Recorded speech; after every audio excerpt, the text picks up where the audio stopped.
Bueno, bienvenidos y bienvenidas, primero que nada, y muchísimas gracias por venir. Estamos organizando este conversatorio en el marco del taller integral, que es una materia de la carrera de filosofía, que busca interactuar con organizaciones no universitarias y poder desarrollar este tipo de actividades de extensión. Capaz que les contamos un poco cómo va a ser la estructura. Sí, y agradecer también. Vamos a agradecer a quienes vinieron. Fue hecho también con el apoyo de Datisoc, que es una organización de la sociedad civil que se llama Laboratorio de Datos y Sociedad, que se dedica a cuestiones relacionadas con datos, derechos humanos. Patricia es integrante, la puede... Por ahí está Mariana, que también la integra, no sé dónde. Genial. Y trata de temas de derechos de autor y acceso al conocimiento, la libertad de expresión, inclusión digital y género, y privacidad y vigilancia. Son como los pilares. Van a haber entonces 4 presentaciones y después vamos a hacer una mesa redonda. Entre medio va a haber un corte para el café, para comer alguna cosita, charlar. Y va a empezar Álvaro Cabana, luego María Julia, Gabriel Budiño, María Julia Costa, Gabriel Budiño, y va a cerrar Patricia Díaz.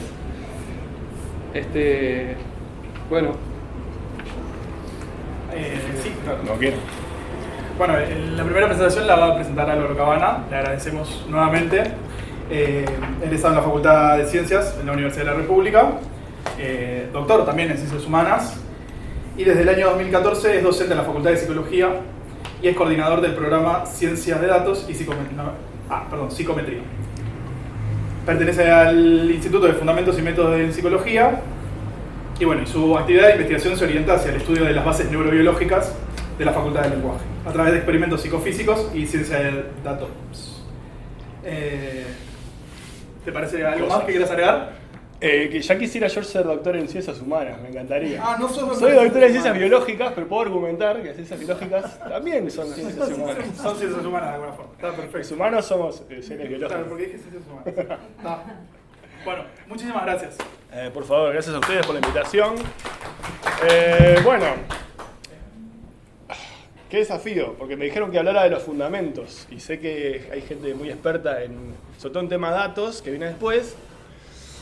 Y tengo muchas cosas para contar que me interesan a mí, no sé si cosas que son relevantes en este contexto. Entonces decidí hablar un poco de lo que hay detrás, de algunas cosas que hay detrás de este boom de inteligencia artificial, que a todos le llaman inteligencia artificial y todo es inteligencia artificial, y uno a veces no sabe ni qué es inteligencia, ni qué no es, y qué es artificial y qué no. Entonces, creo que estamos cerca de una revolución, o está ocurriendo ya, habrá muchas miradas al respecto. Creo que nadie sabe, hay una vieja frase que dice, es muy difícil predecir, especialmente el futuro. Entonces, creo yo que estamos ante un inicio de una nueva etapa comparable a la revolución industrial o al invento de la imprenta o ese tipo, o al invento de la escritura, que es un evento cultural mayúsculo, pero que tiene cierta historia en el tiempo y uno puede trazar antecedentes a varios siglos, pero la referencia obligada es Turing con su famoso proposición, ¿pueden las máquinas pensar? Un poco se adelantó a otro hito que nos estaba golpeando a quienes estudiamos lo humano, de distintos aspectos.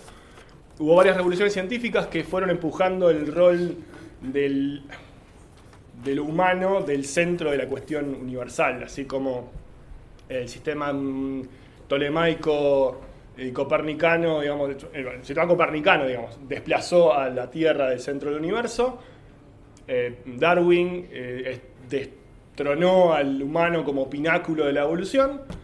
Freud probablemente fue de los que más impulsó la noción de que la mente humana no solo es consciente, hay una parte inconsciente.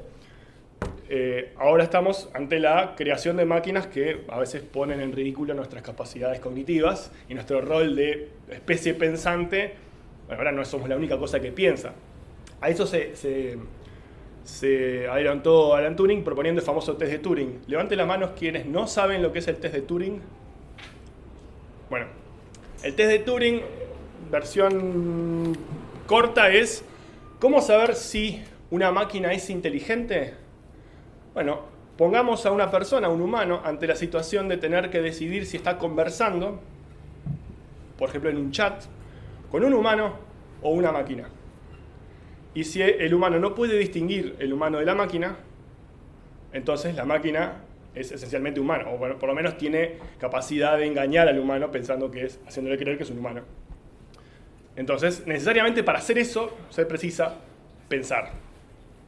Y hay varias interpretaciones, varias implementaciones de este test de Turing. Hoy en día con los chatbots, con ChatGPT, por ejemplo, si lo han probado, se dan cuenta que, salvo que a veces dice soy un modelo de lenguaje y ese tipo de cosas, salvo eso, a veces pasa por una persona que está sosteniendo una conversación. Entonces estamos relativamente cerca de tener máquinas, relativamente cerca es, bueno, hay formas de operativizar eso, pero uno ya lo empiezan a engañar, ¿sí? Ya es fácil que uno se coma la pastilla, digamos. Entonces, inteligencia artificial se propone como un campo cercano a la robótica y al aprendizaje automático. Entonces tenemos máquinas como Deep Blue, ¿se acuerdan? Deep Blue era una máquina que era capaz de jugar al ajedrez y ganarle a los maestros, grandes maestros internacionales, pero no podía aprender. Algo así como, bueno, no como las máquinas que aprenden, como por ejemplo, yo en vez de lectores de cheques pondría el sistema de recomendación de una plataforma como Spotify o Netflix, que aprende de tus gustos y los gustos de todos los usuarios del planeta, pero tampoco uno puede llamarle a eso inteligencia artificial. En quienes sí, eso es una máquina que aprende cosas. Y después tenemos los robots, que habrá robots más o menos inteligentes. Los autos autónomos son un ejemplo de la intersección de los tres conjuntos. Básicamente, para hacer que un robot autónomo sea autónomo, tienen que aprender de su entorno de una manera que busca ser inteligente. Entonces uno puede preguntarse, ¿pero qué es inteligente? ¿Qué es la inteligencia de todo esto? Uno puede tener varias definiciones, como la capacidad de entender o comprender, es un poco ambigua, pero me gusta la operatividad es capaz de resolver problemas. Y es una habilidad, involucra la destreza y la experiencia. Y los psicólogos tienen estos instrumentos para medir la inteligencia, analítica, digamos. Uno podría dar esa secuencia incompleta de rombos, cuál es el rombo que lo completa. Si ustedes se toman unos segundos, se van a dar cuenta de que es relativamente fácil esta tarea. Hay versiones básicas y sencillas, y hay versiones más difíciles, y los humanos todos les evocamos algunos y fallamos en otros, y esos podemos aproximar a ese desempeño a una medida de inteligencia. Las máquinas pueden hacer esto con variados grados de acierto. En general, todavía estamos lejos de emular a los humanos en este tipo de tareas. Pero es como que uno piensa que es cuestión de tiempo. Hay gente que dice que sí, hay gente que dice que no, pero bueno. En otras tareas, claramente las máquinas aprenden mucho. Sin embargo, hay habilidades, bueno, y muchas veces pensamos en habilidades vinculadas al lenguaje, ¿no? El lenguaje y el pensamiento están íntimamente vinculados. Y parte de la explicación de que tengamos un boom ahora de inteligencia artificial y que todo el mundo lo habla de eso, en parte es por ChatGPT y todos los modelos de lenguaje. Pero claramente hay habilidades no verbales como esa. Si tomas la letra E y la rotas 180 grados, ¿qué número queda? Todos saben qué número queda. Si tomamos el 3 y lo rotamos, ¿qué número queda? Más o menos. Si tomamos la E. La E. ¿Dijiste el número? ¿Lo dijiste vos? Sí, la E. Lo rotás. ¿Qué número queda? 3. El 3. ¿Ah? ¿Quién vio en su mente un 3 y una E y no sé qué? No todo el mundo lo puede imaginar, pero mucha gente lo hace. Eso es no verbal en el sentido que ustedes pueden estar repitiendo una frase como loros mientras hacen eso y no tienen problema. Es como que van por vías paralelas. Por un lado, repiten como loros una cosa, por otro lado, rotan la imagen. Yo les pido, digan su cédula de atrás para adelante mientras memorizan una frase, va a ser difícil que funcione. Entonces hay habilidades que no son verbales. Esto lleva a que se propongan muchos tipos de inteligencia para los humanos, visuales, musicales. Bueno, hay gente que sabe mover el cuerpo bien, hay gente que tiene buenas habilidades verbales, otros tienen habilidades espaciales. Y a mí me recuerda a los avances de inteligencia artificial. Hemos tenido robots que se pueden mover en el espacio de forma eficiente, máquinas capaces de entender nuestras emociones mirando nuestras caras y de codificar nuestras emociones, cómo se expresan nuestros rostros, o capaces de generar imágenes con cierto sentido. Por ejemplo, acá hay una bailarina que remeda un estilo, digamos, transfiere un estilo de un pintor famoso, Noche Estrellada, me hace acordar Noche Estrellada de Van Gogh. Entonces tenemos distintas inteligencias artificiales modulares. Todos conocen DALL-E, supongo, generador de imágenes. El inverso, el que va de imágenes a texto, se llama Clip. Whisper escucha audio y lo traduce en texto. Es un muy buen intérprete pasa de voz a texto. SoundRaw y otras generadoras generan sonido, puede ser música, como en el caso de SoundRaw, o generan audio. Uno escribe el texto y le genera la voz que lo habla, ¿no? El locuendo famoso. Como distintas cosas que hacen distintos módulos, o las inteligencias de Tesla que funcionan en base a cámaras, representan en 3D el mundo, un mundo de calles, autos, peatones y objetos fijos, y planifica rutas en base a la posición del auto y los objetivos de a dónde quiero ir. Ahora está surgiendo modelos de lenguaje, como lo que está detrás de ChatGPT, que un poco serían los articuladores de todos estos módulos. Entonces ya tenemos ejemplos, no sé si lo puse acá, no lo puse, pero le puedo pedir a ChatGPT que me analice datos, o le doy una imagen, y describime esta imagen, y tenemos una especie de algo que se parece a la configuración de inteligencia natural nuestra, en algún sentido. La pregunta interesante, por lo menos para mí, es cómo llegamos hasta acá. ¿Cómo funcionan estos modelos? Es una historia larga, pero podemos simplificar diciendo que en el fondo todos estos son modelos matemáticos que aprenden. No todos los modelos matemáticos que aprenden les llamamos inteligentes, pero los que son inteligentes hoy en día son así. Y tienen varios componentes, pero a mí me gusta centrarme en los datos que necesitan los modelos para aprender y una etapa de aprendizaje. ¿Sí? Se llama entrenamiento, ajuste de parámetros, tiene muchos nombres, pero en el fondo es una etapa muy intensiva en recursos computacionales. Hay distintas cosas que pueden hacer estos modelos, pero una es clasificar cosas. Hay millones, pero una es clasificar cosas. Digo, dado una imagen, te digo qué bicho hay ahí, qué se ve, cosas. Un poco abstracto, uno podría tener cosas que se parecen o a alfajores o a macarrones, y uno podría querer pensar en un clasificador que me clasifique por un lado los macarrones, por otro lado los alfajores. Y en este universo de juguete tenemos dos variables nomás que podemos cuantificar de algún modo: la intensidad del color o el espectro del color, si es más amarillo, si es más rojo, etc. Y el peso. ¿Sabe? Los macarrones suelen ser de colores variados y livianos. Uno podría pensar que un modelo matemático que describe lo que yo quiero hacer es más o menos trazar una recta en ese plano. Bueno, a partir de acá son macarrones, a partir de acá son alfajores. O sea que tengo un problema, lo puedo mapear a un problema de clasificación, y hay una formulación matemática que va a hacer este trabajo más o menos bien. Depende de cómo sea esa recta, mi clasificador de macarrones o alfajores será mejor o peor. Entonces la pregunta es, bueno, ¿cómo encuentro esa recta? Esa es la parte de entrenamiento. Yo necesito decir cuál es la mejor recta y cuantificar de una manera cuándo el modelo está haciendo su trabajo bien y cuándo lo está haciendo mal.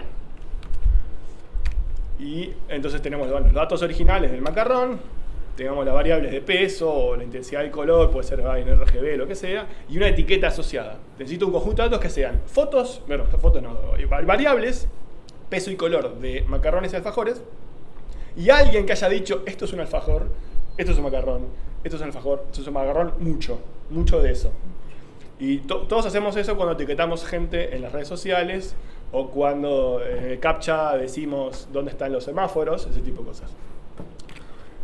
Entonces, matemáticamente podemos formular un modelo muy simple. Esa recta es un modelo lineal, una función de dos parámetros, A y B, y una regla de decisión para saber, dada el valor de esa función, si etiqueto alfajor o etiqueto macarrón. Esta es una formulación conocida en el mundo de clasificadores, básicamente particionar el espacio de entrada. Detalles técnicos que no quiero centrarme, pero tenemos los datos por un lado, entonces, muchos, y tenemos el entrenamiento. es un tema de optimización. ¿Cómo encontramos entonces la mejor recta para los datos que tenemos? O, lo que es lo mismo en términos matemáticos, ¿cómo elegimos esos parámetros? Definiendo una función de costo o de pérdida, básicamente qué tan bien está funcionando el modelo. No quiero entrar en detalles, pero intuitivamente uno puede pensar que ahí, en un problema parecido, esto es un problema parecido que es de regresión, ¿no? Han visto esos puntos, ¿cuál es la mejor recta que pasa por ahí, que está más cerca de todos los puntos a la vez? Y a ojo, esto se puede hacer a ojo, uno sabe que esa recta es la que está menos lejos de todos los puntos. Acá tengo una animación, por ejemplo, de todas las rectas posibles, hay algunas que se quedan cerca de algunos puntos, pero se agrandan las distancias a otros puntos. Entonces, si uno define ese error, ese costo, como el cuadrado de las distancias de la recta a cada punto, uno puede probar que hay una y solo una recta, esa, que es la que mejor pasa, está más o menos cerca de más o menos todos los puntos. Y ahí definir esa recta involucra definir la pendiente de la recta y el punto de corte, básicamente el A y el B. Esto en regresión es algo muy sencillo, no hay que entrenar nada. Decirle a una abogada que no es sencillo. Esa uno puede, no, el cálculo es muy sencillo. El cálculo, calcular eso es muy sencillo. Al lado de lo otro. Es un tema siempre de relativos acá. Pero acá uno puede demostrar matemáticamente que hay solo una recta. Esa, ahí viene. ¡Pim! Ahí está el óptimo. Bueno, me pasé. Entonces uno podría pensar, bueno, para distintos valores dependientes, supónganse, posibles, hay uno que es el que anda mejor. Ese mínimo que está ahí, el mínimo de error, ahí hay que llegar a encontrar ese valor de A. Entonces esto en matemáticas se conoce como minimizar una función. Si se acuerdan de la derivada, el lugar donde la derivada primera es 0, cosas que son matemáticamente fáciles de hacer. ¿Tá? Nadie lo va a hacer a mano jamás, pero son cuentitas que funcionan. Si no, uno puede pensar que uno puede empezar de la ignorancia total. No sé ni cuánto vale A, no sé cuánto vale B, tiro cualquier recta al azar, pero yo puedo irme moviendo como en esa pendiente. Esa cosa que está ahí es la función de error, para A y B, no importa, pero es como, la metáfora es, tiro una piedra y eso va solo al lugar más bajo. Se llama gradiente descendiente. Es como, si lo dan vuelta y es como subir un cerro, la idea es subir al pico del cerro solo viendo el terreno, donde estoy parado. Entonces yo voy, me paro en cualquier lugar cerca de la cima y miro en qué dirección el suelo se mueve más rápido hacia arriba. Entonces si miro para un lado, va para abajo, si miro para arriba, acá tengo pendiente hacia arriba. Entonces camino en esa dirección de la pendiente, un pasito chiquito. Y así, cada vez que me voy un poquito, miro si la pendiente para qué lado apunta. Acá tenés, ¿no? Te vas moviendo y en un momento llegas a la cima. Esto es lo mismo pero al revés. Como que vas bajando y dices, ¿para dónde baja más rápido? Acá, pum, voy. Entonces, esto es lo que se llama el costo de entrenar. Saber cuáles son esos parámetros matemáticos A y B que me dan el mejor ajuste a mis datos. Claro, la gracia es que en los modelos estos grandes que estamos hablando ahora, en ChatGPT, los modelos de lenguaje, los modelos que generan imágenes, no tengo un parámetro A y un parámetro B. Tengo cientos, miles, millones de cosas que ni siquiera son rectas, son más complicadas. Son redes neuronales de capas profundas, no sé qué. Cosas muy monstruosas, donde no es fácil encontrar esos valores. Entonces, ¿cuál es la gracia de esto? Es otra vez tener datos, entrenamiento, etiquetas, ¿sí? En el caso de reconocedor de imágenes, muchas imágenes etiquetadas, empezar de valores que no hacen nada, que son mugre, digamos que es como que parten de una tabula rasa, de la ignorancia completa, no sé cómo funciona esto, pero en base a la experiencia, ir cambiando esos parámetros para que cada vez la tarea que hace esta máquina sea mejor. En el caso de ChatGPT, por ejemplo, en los GPT, los modelos de lenguaje, es predecir la siguiente palabra. Entonces, en base a mucho texto, yo tengo que predecir cuál es la palabra que viene. Y al principio la red lo va a hacer muy mal, pero a costa de ver mucho texto va a empezar a ajustar esos parámetros que son los que hacen las cosas que funcionan y de a poco va a ir mejorando hasta que en un momento le invoca bastante bien a la próxima palabra que viene. Entonces precisamos muchos datos, precisamos entrenar ese modelo, o sea, encontrar los valores de los parámetros que son los que hacen que funcionen y cuanto más datos y más entrenamiento pueda yo tener, mucho mejor va a resultar el modelo, pero va a ser mucho más grande, mucha más cantidad de parámetros voy a tener que entrenar. Entonces, en general, hasta ahora, bigger is better. Como más grande el modelo, más datos, mejor funciona. Y esto solo va en pendiente positiva. En el año va creciendo exponencialmente. Esta gráfica es lineal, pero este es el número de parámetros. Básicamente, qué tan grande es el modelo, pero está en escala logarítmica. Entonces, cada, digamos, 2 años, si miran entre 2019 y 2020, aumentó más de 10 veces el tamaño del modelo. Entonces, cada año pasa un nuevo orden de magnitud, 10 veces más, y el año que viene GPT va a ser 10 veces más grande que lo que es ahora. En un momento se va a frenar esto, pero a medida que tenemos computadoras más grandes y más cantidad de datos, todo va en aumento. Esto es básicamente lo mismo, me dice que los modelos son mejores. Cuanto más grandes, el eje vertical es el error. ¿Sí? Menos en esa escala es mejor. Y en el eje de las X tenemos cuántos recursos de computación, de cómputo, cuántas horas en el data center, cuán grande es el conjunto de datos que uso para entrenar, o qué tan grande es el modelo. Más grande, más grande, más grande, mejor, mejor, mejor. Entonces solo podemos esperar por el momento que todos estos modelos van a ser cada día mejores. Siempre. Bueno, detalles. Acá me gustó la columna que dice el costo de entrenamiento. GPT-3, que no tenía 1, ni 2, ni 10, ni 1000, ni 1.000.000, tenía 175.000 millones de parámetros. Es difícil saber cuánto cuesta, pero las estimaciones están en el orden de los 10, 11 millones de dólares. Entonces, claramente esto no es algo que uno pueda hacer en su casa necesariamente. Precisa recursos de datos. Y ese costo está fundamentalmente, bueno, no es que compren los datos, ni que les paguen mucho a los empleados, que no va a dar muchos, las horas de data center. ¿Cuántas horas de computadora que gastan energía? Entonces que hay que pagar la factura de UTE, básicamente. ¿Cuánto sale hacer eso? Están yendo a pérdida. Están yendo a pérdida sí, en OpenAI. Como todo. Microsoft está dándole vida. Como todos los negocios que se saben que... $700.000 por día gastan. Porque se saben que lo gastan contentos, porque saben que en 5 años... Bueno, esa es la apuesta que tienen. Sí, no. En 5 años... ¿Quién más puede hacerlo? No, nadie más. Bueno, no traje la slide, pero Meta, por ejemplo, está haciendo tratando de romperle... No, olvídalo. Bueno, tampoco es una fibra prohibitiva, en principio, si uno se lo pone de acuerdo, pero nadie lo va a hacer. Estamos de acuerdo que hay otras prioridades.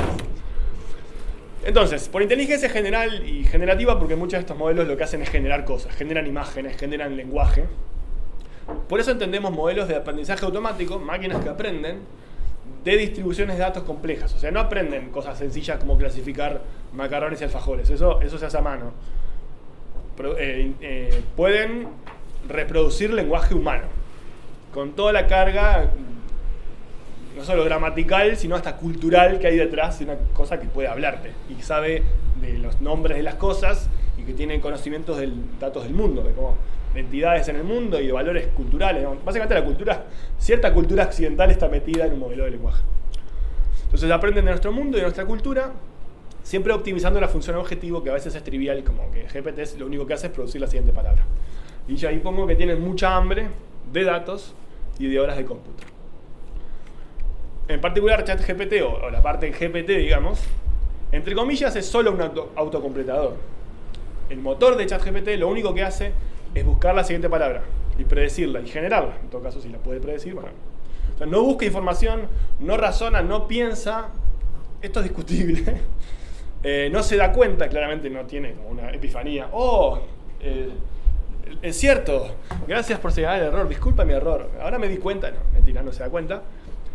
Y no tiene voluntad, ni motivación, ni sentimientos, ni imaginación, ni nada de eso, aunque a uno le parece, porque emula tan bien el discurso humano, que uno, si lo han experimentado, es fácil dejarse llevar por el ChatGPT o la ChatGPT. Yo he tenido las dos. Ella me dijo tal cosa, he escuchado incluso. Sin embargo, yo puedo preguntar cosas complejas y anoté el orden de los participantes porque vean que hasta a uno le cuesta. Yo le digo, ayer fui a una fiesta, yo llegué antes que Juan, Andrea llegó antes que Daniel, Daniel llegó antes que yo, Juan llegó después que Andrea, ¿quién llegó primero? Uno tiene que anotarlo para darse cuenta. GPT produce la respuesta correcta, que Andrea fue la que llegó primero. y lo único que hace es predecir la siguiente palabra. Pero creo que este es el clic, porque los modelos de imágenes generan imágenes. Buenísimo, qué buena la imagen. Los modelos de música generan música. ¡Wow! La última canción ¿cómo es? De Bad Bunny, que no es Bad Bunny, todo el mundo friquea. Pero esto es un autocompletador que resuelve problemas lógicos que no son triviales. Acá lo traje. Esto soy yo dándole datos incompletos, me simuló datos que no existían y me los graficó. O sea, tengo un asistente personal de investigación en GPT. 4 la versión paga, por supuesto. Ahí estoy contribuyendo al bolsillo de Microsoft. Entonces, estamos en un clic de cosas que generan cosas con dudoso o con discutible valor, veremos, pero tener un asistente que tiene habilidades de lenguaje, que le doy mis instrucciones sin saber programar, y que es capaz de, por ejemplo, programar, generar informes, discutir, traer referencias, a veces eran malas, pero a veces eran buenas, pero básicamente lo he usado yo, y muchos de ustedes quizás, como un asistente personal. Es un cambio, un antes y un después en el mercado laboral en casi todas las áreas. Yo no veo cosa que no esté impactada por esto. Esta gráfica supongo que es famosa, pero si no la vieron, en el eje horizontal son distintas pruebas, exámenes de distintas materias. Hay química, microeconomía, biología, psicología, historia del arte.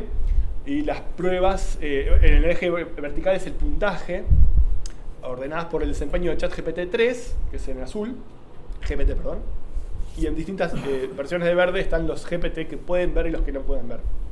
Básicamente, GPT es mucho mejor que GPT-4, la versión 3, pero además alcanza cerca del 100% de desempeño, que a veces ni siquiera los humanos lo logran, o sea, muy pocas personas lo logran, en algunas pruebas.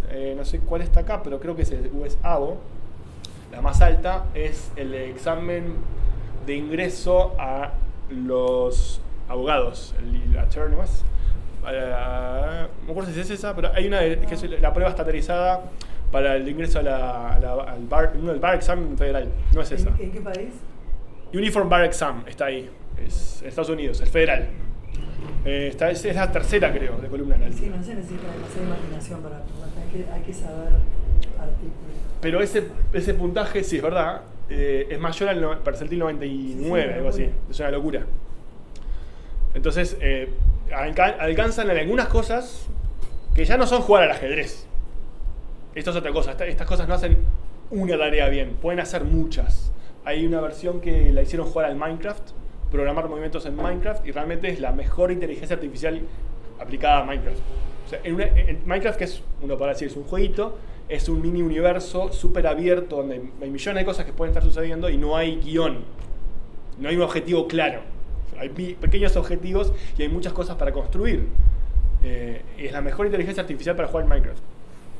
Entonces, alguien dice, y este artículo está sacado de ahí, de algo que dice, estamos yendo hacia una inteligencia artificial general, que no haga una cosa bien, como en el pasado, sino que pueda hacer muchas, a veces haciendo interfaz con módulos que le sirven de agencialidad. Por ejemplo, ya hay robots como el perro el perro que camina, es el perro famoso de Boston Dynamics, tiene GPT metido, entonces uno le puede hablar al perro, el perro le habla. Un módulo que sea de visión, un módulo que sea de interfaz acústica, o sea, se puede este tipo de modelos está siendo de base para la inteligencia general. Creo que esto es todo por ahora, no sé si me quedé un poco corto, pero mi mensaje al final es, estas máquinas, tenemos la ciencia que está detrás de esto, se entiende más o menos bien. No estamos ni cerca de la versión final, cada año nuevo que pasa salen nuevas tecnologías. Esto lo único que va a hacer es mejorar en desempeño, crecer en tamaño, y si bien hay versiones o hay gente que está luchando para generar versiones más sencillas que puedan, de hecho uno puede correr en una computadora portátil algunos modelos de lenguaje que funcionan bastante bien, hay cierto espectro que está dominado por grandes compañías internacionales, ni siquiera gobiernos, ni siquiera consorcios científicos internacionales, que hay algunos, pero están como compitiendo de atrás frente a empresas multinacionales con una billetera enorme y con datos, con una de las mercancías de ahora, que es una pregunta para los estados, quizás, si los estados-nación, qué valor ponen en sus propios datos, o en la colecta de datos para, digamos, el perseguir sus intereses geopolíticos, porque realmente hay una lucha, digamos, a nivel geopolítico internacional de grandes compañías que tienen los recursos, todo, tienen los datos y tienen la capacidad de cómputo para crear cosas que rivalizan con nuestra capacidad de navegar el mundo y accionar en él. Nada, ahora sí, muchas gracias. Creo que tenemos tiempo para preguntas. Sí, hacemos un espacio cortito de preguntas y las más largas las dejamos para la mesa redonda. Perfecto. ¿Te parece? Perfecto. Si alguien tiene alguna pregunta. Si no, nosotros aguantamos. Buenísimo. Pregunta, ya que los modelos de procesamiento de lenguaje en español, ¿conoces qué nivel de maduración y comparado con en inglés? Porque nada, me interesa mucho porque yo analizo continuamente el tema de las diferencias geográficas y nada, el español es un idioma muy, no sé si es el cuarto o quinto más hablado del mundo, y no, en la comparación, si tenés eso claro. Más o menos. Tradicionalmente, por más que el español es la lengua materna, la segunda lengua materna más hablada del mundo, como lengua materna, y la cuarta, algo así, número total de hablantes, tenemos relativamente menor presencia digital. Eso, y sumado a que hay relativamente poca gente que se dedique a entrenar modelos en español, ha hecho que siempre los recursos para el español hayan sido de menor desempeño en general que los para el inglés. Hasta hace poco. Hasta los Word Embedding famosos previos a esta iteración, siempre el desempeño era un poquitito menor que los del inglés. Ahora, la mayoría de estos modelos son multilingües. Entonces, básicamente toman internet y, bueno, si internet hay español, aprenden español. Entonces, son muy buenos en español ahora. Sin embargo, hay una cosa que se llama el tokenizer, que es básicamente cómo detectar palabras o partes de palabras.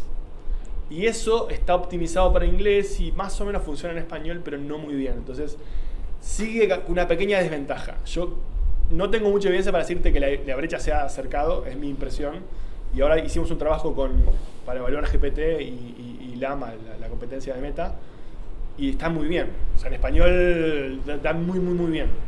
Entonces, me parece que la brecha se ha reducido, pero sí seguimos un poquito atrás. En particular, las variantes rioplatenses, por ejemplo, del español, hay cosas que no. En general, es un problema de cultura, digamos. Más allá del lenguaje, la cultura rioplatense también, ponerle que está menos representada a nivel global. Los modelos abiertos son los que también no están tan. No vas a comparar GPT, o sea, cerrado con Beto, no sé.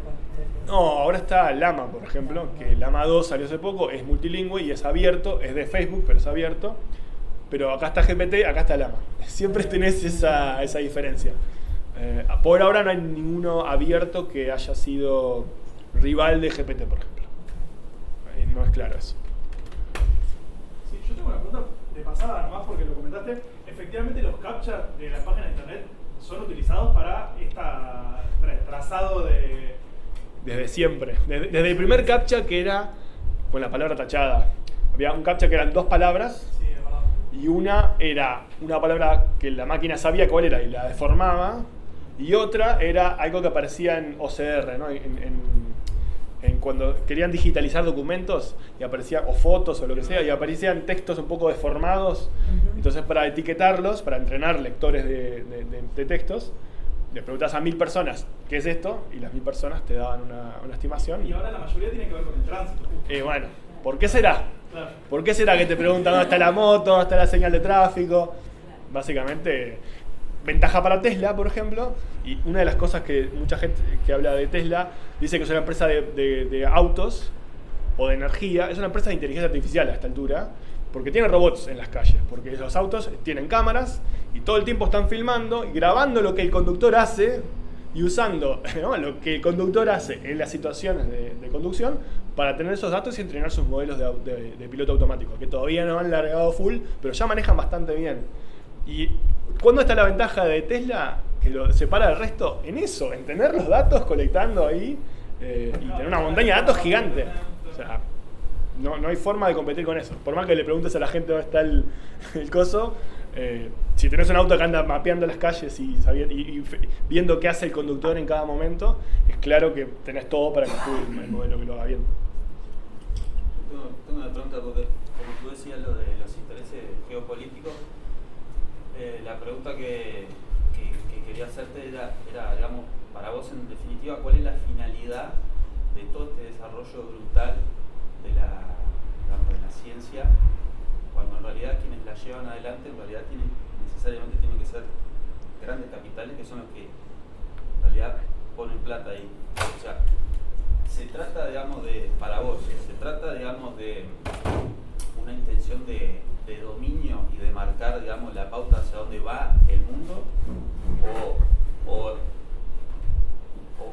cuán creíble es el hecho, digamos, de que la ciencia le puede dar al ser humano, digamos, un desarrollo, cuando en realidad vemos que a lo largo de los años ha habido un desarrollo brutal, pero vemos que en realidad la humanidad justamente de cierta forma ha retrocedido en cuanto a lo que es el desarrollo.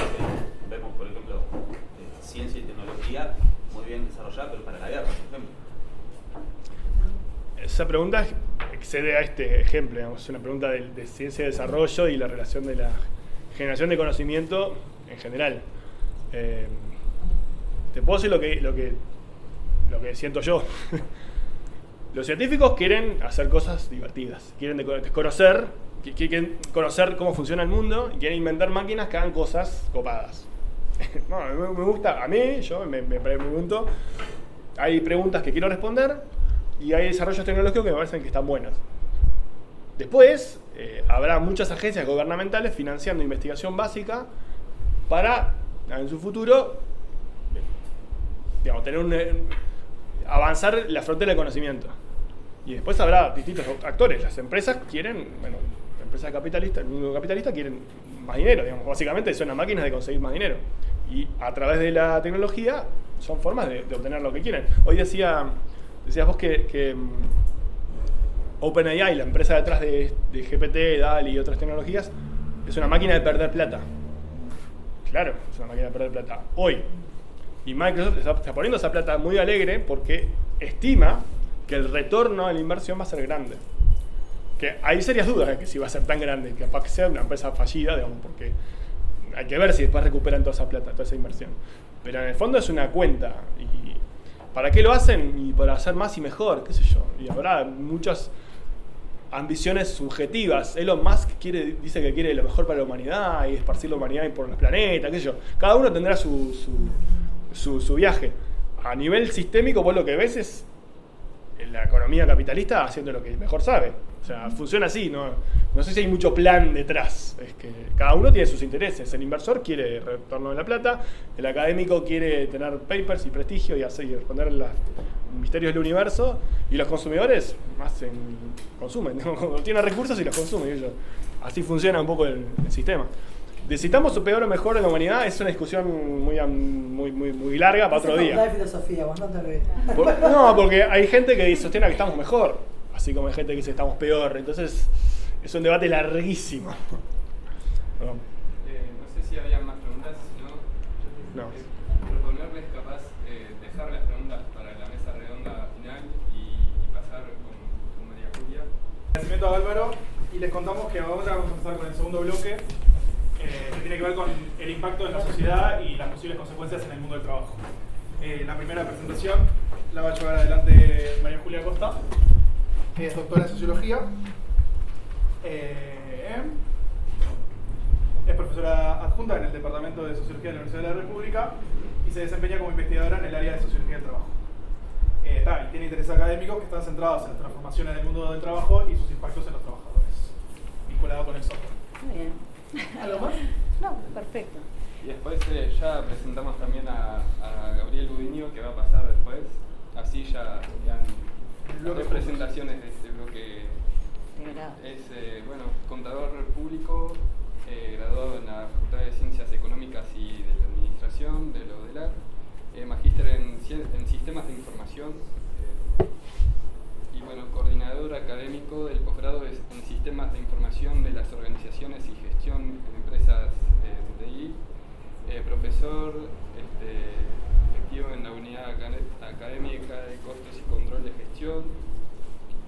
Y bueno, en general tienen currículums muy largos. Sí, tremendo. Así que, Tal cual. no sé si querés agregar algo más. Bueno, les agradecemos mucho a... Bueno, primero que nada también agradecer, la verdad es que para mí es un placer estar acá compartiendo este espacio con colegas y además hablando de estos temas que personalmente me resultan muy apasionantes, todo lo que tiene que ver con el mundo del trabajo y en particular las transformaciones que le competen, ¿verdad? Entonces, mi presentación en realidad lo que busca es destacar la importancia que tiene avanzar en la generación de conocimiento sobre el vínculo, la relación de los trabajadores, de las personas, con la inteligencia artificial y la incorporación en el mundo del trabajo. ¿Tá? O sea, este es como el foco, o sea, mi interés es que después de esta presentación, quede un poco clara la relevancia de esto. ¿Por qué es importante? Porque, viene como mucho el predominio de la mirada experta, ¿no? O sea, y sobre todo de los expertos tecnológicos, que además con su grandilocuencia te presentan así todos estos avances de una manera como que se nos imponen, ¿no? Como si no hubiera ninguna capacidad ni de adaptación o de resistencia de las personas. Entonces me parece que es importante, porque además como las tecnológicas tienen mucho lobby, el sector en Uruguay, además el sector de tecnología en Uruguay también tiene una tradición muy de ser buen negociador, digamos, con respecto al mundo político, y eso hace que su mirada sea la que predomina, sobre todo en la discusión pública, y ahí es cuando viene como esta idea de que, nos avanzan los robots, más o menos, ¿no? Entonces, en paralelo, aparte de esta mirada, también predominan los estudios vinculados a esto de las estimaciones de los puestos que van a desaparecer, ¿no? Entonces, también nos matan con esas miradas prospectivas, que además tienen esta cuestión como de alarma, que no quiere decir que no sea importante, que por supuesto hay puestos que van a ser sustituidos por la inteligencia artificial, por el cambio tecnológico, eso ha pasado a lo largo de la humanidad, pero claro, esto solo mira el problema solo desde ese lado, nos exige a nosotros como trabajadores cierta responsabilidad en términos de que somos quienes tenemos que adaptarnos a esto y nuestras competencias tienen que estar siempre en línea de esto del encuentro entre la oferta y la demanda. Si el mundo del trabajo nos pide esto, hay que dárselo. Entonces nosotros veremos cómo hacemos para entrenarnos, cambiar nuestras competencias, nuestras habilidades, etcétera. Entonces, lo que se pierde es la experiencia concreta, la cotidianeidad, ¿no? Se pierde esto de tener una mirada del trabajador y incluso de las tecnologías en su contexto, y además como que también las organizaciones, esa mirada como más meso, queda como también diluida, ¿no? Entonces, cuando acá hablamos de las inversiones que tienen que hacer las grandes tecnológicas, en realidad también las organizaciones no grandes tienen que hacer inversión, porque si no hay inversión, no hay posibilidad de que los trabajadores también tengamos posibilidad de vincularnos con estas tecnologías. Entonces ahí es importante reparar esta idea de estrategia, ¿no? O sea, hay estrategias empresariales, hay estrategias de los actores que quedan como muy, dejadas de lado, ¿no? Entonces, creo que pensar las implicancias de la inteligencia artificial generativa, que es un poco el motor, así poniéndole en las generativas, pero en general la inteligencia artificial, desconociendo el hecho de que el mundo del trabajo está obviamente inserto y atravesado por conflictos, por actores que negocian, que no es vengo y te impongo la tecnología, o sea, también ya se sabe mucho de lo que son las apropiaciones tecnológicas, o sea, no es que esto va a venir y nos va a llevar puestos como una ola. Bueno, van a pasar cosas en el medio, vamos a negociar, vamos a acordar, vamos a discutir éticamente las cosas, vamos también a regular, ¿no? Entonces, a veces queda ahí como mirado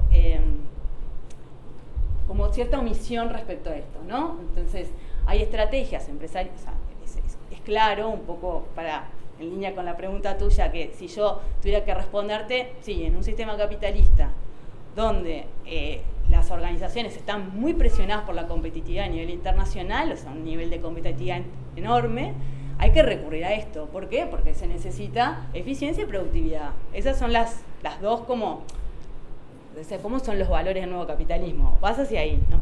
Entonces, el tema es que en realidad esas estrategias son dependientes de cómo nosotros como trabajadores nos apropiemos de esto y qué uso hagamos, y ni que hablar qué conocimiento tengamos de esto, cuánto veamos venir la ola, o sea, intervienen muchas cosas, ¿no? Entonces, bueno, un poco la idea es esto, ¿no? Como abogar por analizar esta incorporación en contexto, alejarnos del determinismo tecnológico, ¿no? O sea, está bien mirar todo esto que se viene, pero como verlo, considerando además, esto que aparece acá, que es la situación de los distintos tipos de personas trabajadoras, porque ahora vamos a ver, tenemos trabajadores, o sea, el mundo del trabajo uruguayo, el mundo del trabajo en general, pero particularmente nuestro, es un mundo muy heterogéneo. Entonces, bueno, ¿cómo se configura esto en Uruguay? Esa es la pregunta, una pregunta que creo que tenemos un plan de investigación, porque obviamente este proceso está como lo estamos mirando ahora en términos de la inteligencia artificial y no del cambio tecnológico, sino como más en términos de esta configuración en particular, ¿tá? Entonces, como hay dos constataciones, como reclamo el contexto, dos constataciones que para mí son claves acá. Uno, la evidente, el cambio en las condiciones objetivas en el mundo del trabajo, esto de la transformación digital y la digitalización. O sea, nosotros venimos de una sociedad del conocimiento que deviene en una sociedad digital, y eso está dado en lo que recién mostraba con mucha claridad Álvaro, en procesos que se han acelerado, ¿no? O sea, el ChatGPT y todo el tema de la inteligencia artificial generativa son ejemplos de esos saltos que va muy acelerado ese cambio,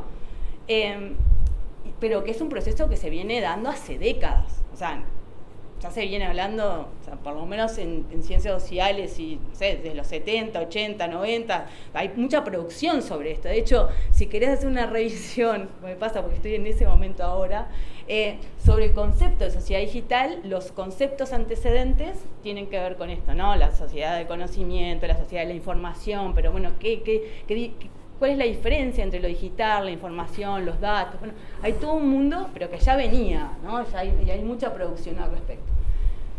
Y el consenso acerca de que en el marco de esta transformación digital, y esto es importante, el trabajo cambia de naturaleza. Esto parece una obviedad, usted me va a decir, la invitan para que nos venga a decir esto, pero en realidad, respecto a este cambio en la naturaleza del trabajo, me interesan destacar un par de cosas. Una es que ese cambio que se da en este nivel, que no en el nivel de la transformación digital ni el avance tecnológico, sino en el trabajo, imagínense en un sentido amplio, el trabajo de lo que puede ser un colectivo de trabajadores en Uruguay, es que ese cambio se da más lentamente, no se da en el mismo ritmo, o sea, las cosas como que van desfasadas, sin saltos abruptos, y es un proceso continuo.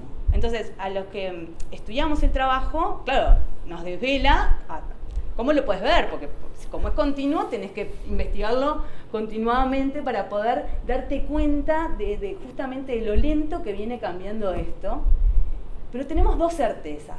Una, también la decía Álvaro, es que el referencial de trabajo que se impone en la actualidad, más allá del sector en el que estemos, esto a nivel de referente, es el trabajo como resolución de problemas. O sea, el trabajo, ahora cuando los trabajadores en realidad estamos cada vez más dedicados a eso.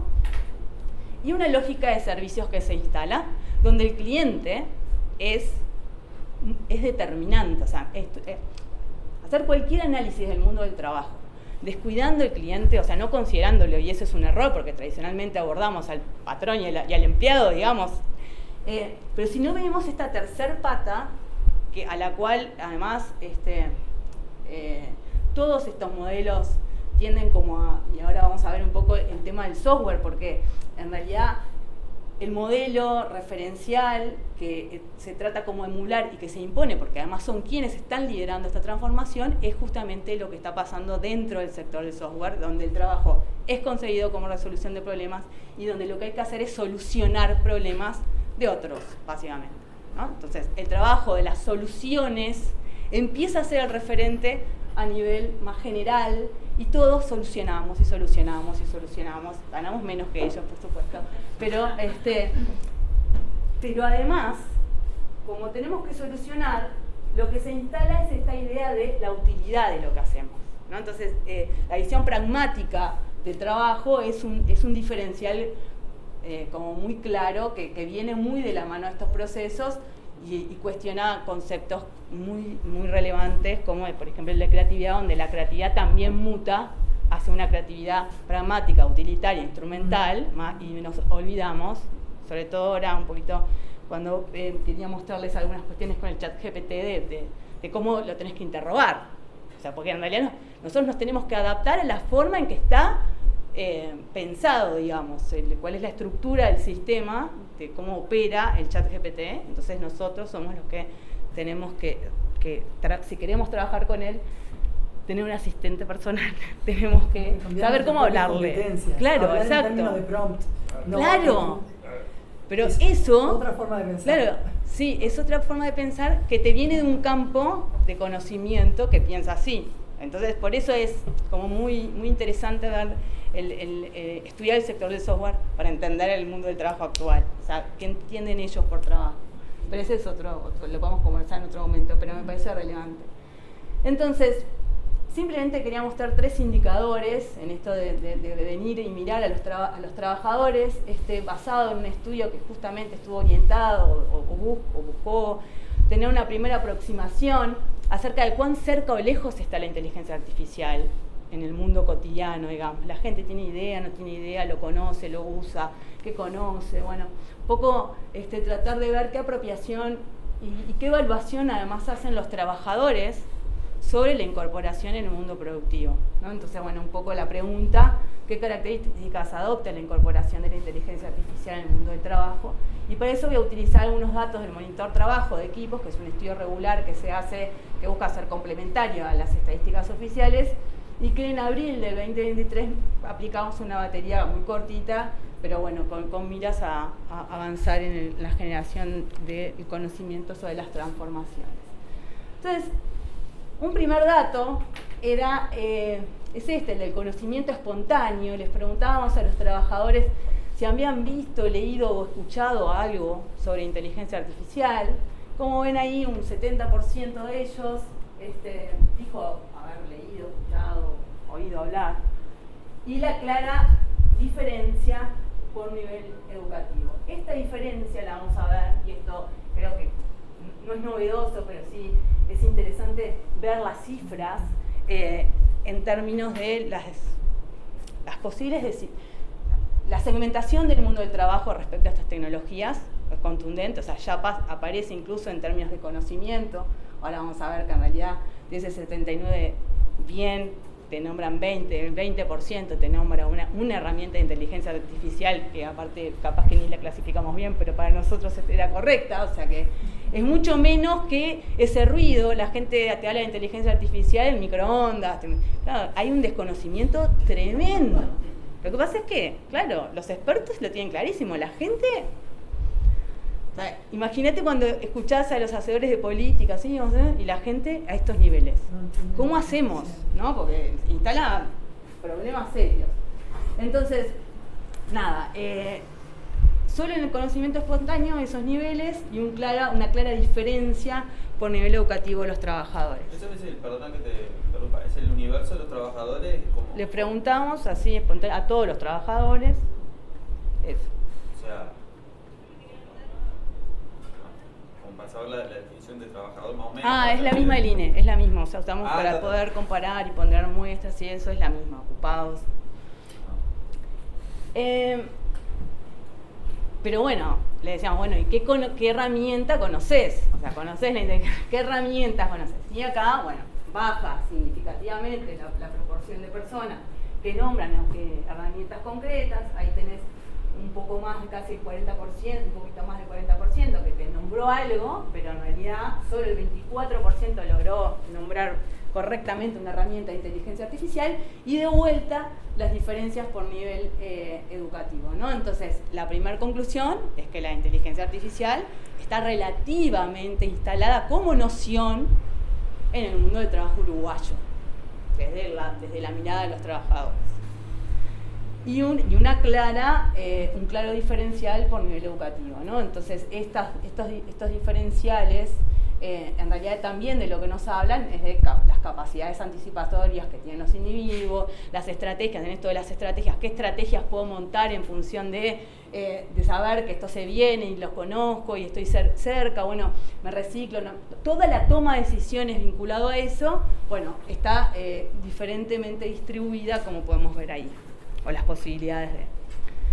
Y bueno, y entonces después tuvimos que medir la frutilla de la torta, porque esto fue en abril, con la aparición en noviembre, o el lanzamiento a nivel público, y estaban todas las redes sociales, el ChatGPT, todo nuestro sesgo en el mundo en el que vivimos, todo sí, y bueno, y tenemos esto, ¿no?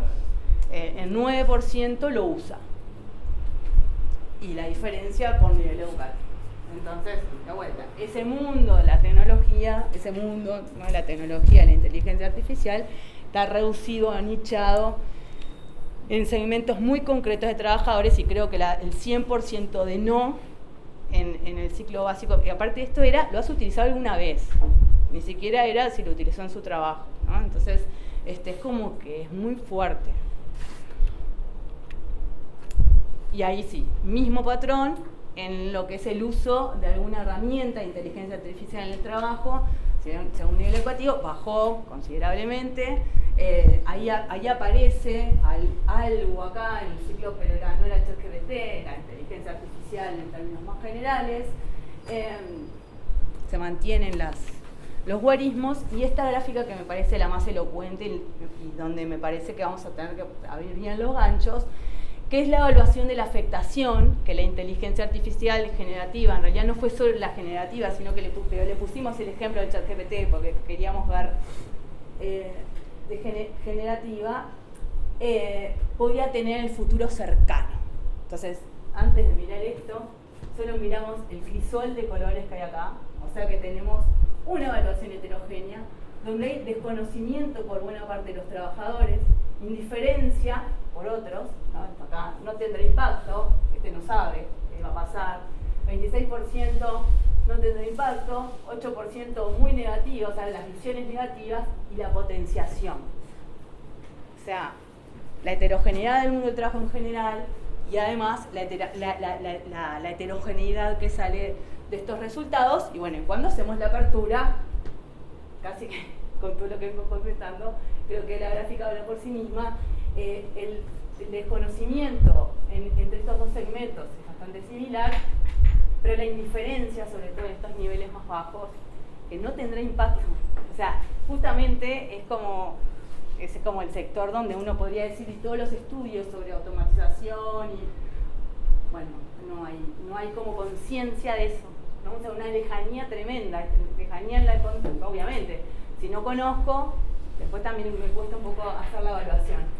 Pero vean, bueno, la apropiación diferencial de los que pueden hacer de estas tecnologías los trabajadores de niveles más altos, donde casi el 46% te dice que va a ser al menos algo positivo.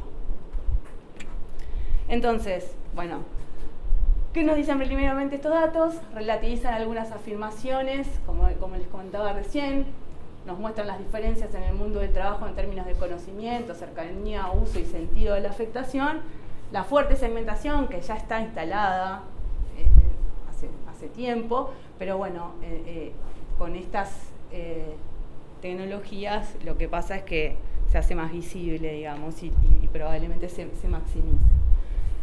Comentarios finales: la relevancia de medir, conocer cómo se instala, o sea, necesitamos investigar esto, o sea, necesitamos hacer estudios vinculados a la experiencia de los trabajadores con las tecnologías, para tratar de entender un poco por dónde van, incluso cómo son esos usos que se hacen.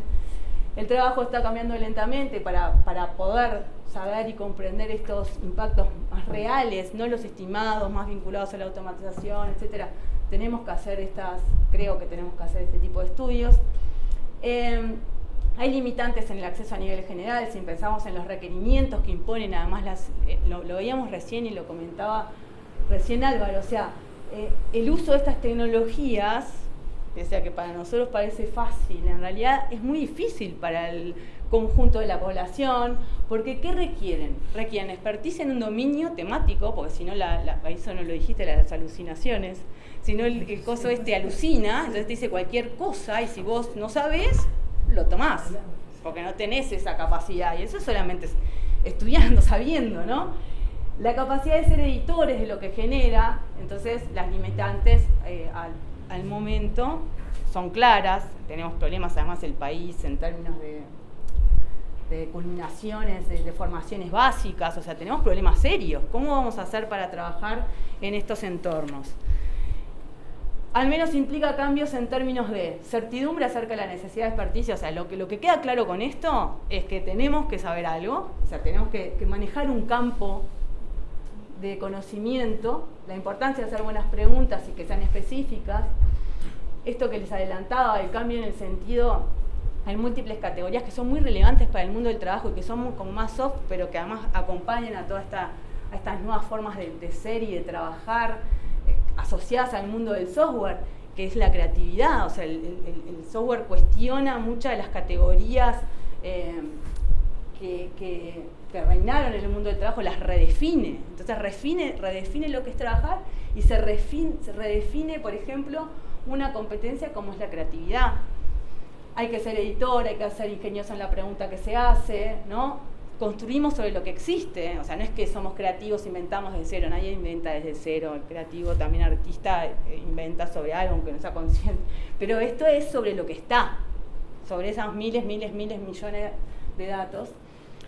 En síntesis, tenemos que pensar bien la instrucción y eso supone que tengamos claro qué problema queremos resolver, porque si no tenemos claro eso, es imposible. Entonces, creo que en este marco, y con esto ya terminó, la pregunta que termina instalándose en este mundo fragmentado, en estas diferencias, en los datos que vimos, en la lejanía, es eso, ¿no? ¿Cómo garantizamos un uso justo y equitativo para el beneficio de la sociedad en su conjunto? O sea, esa es como me gustaría que, más en esta casa, podamos conversar sobre este tema. Me parece que es el tema.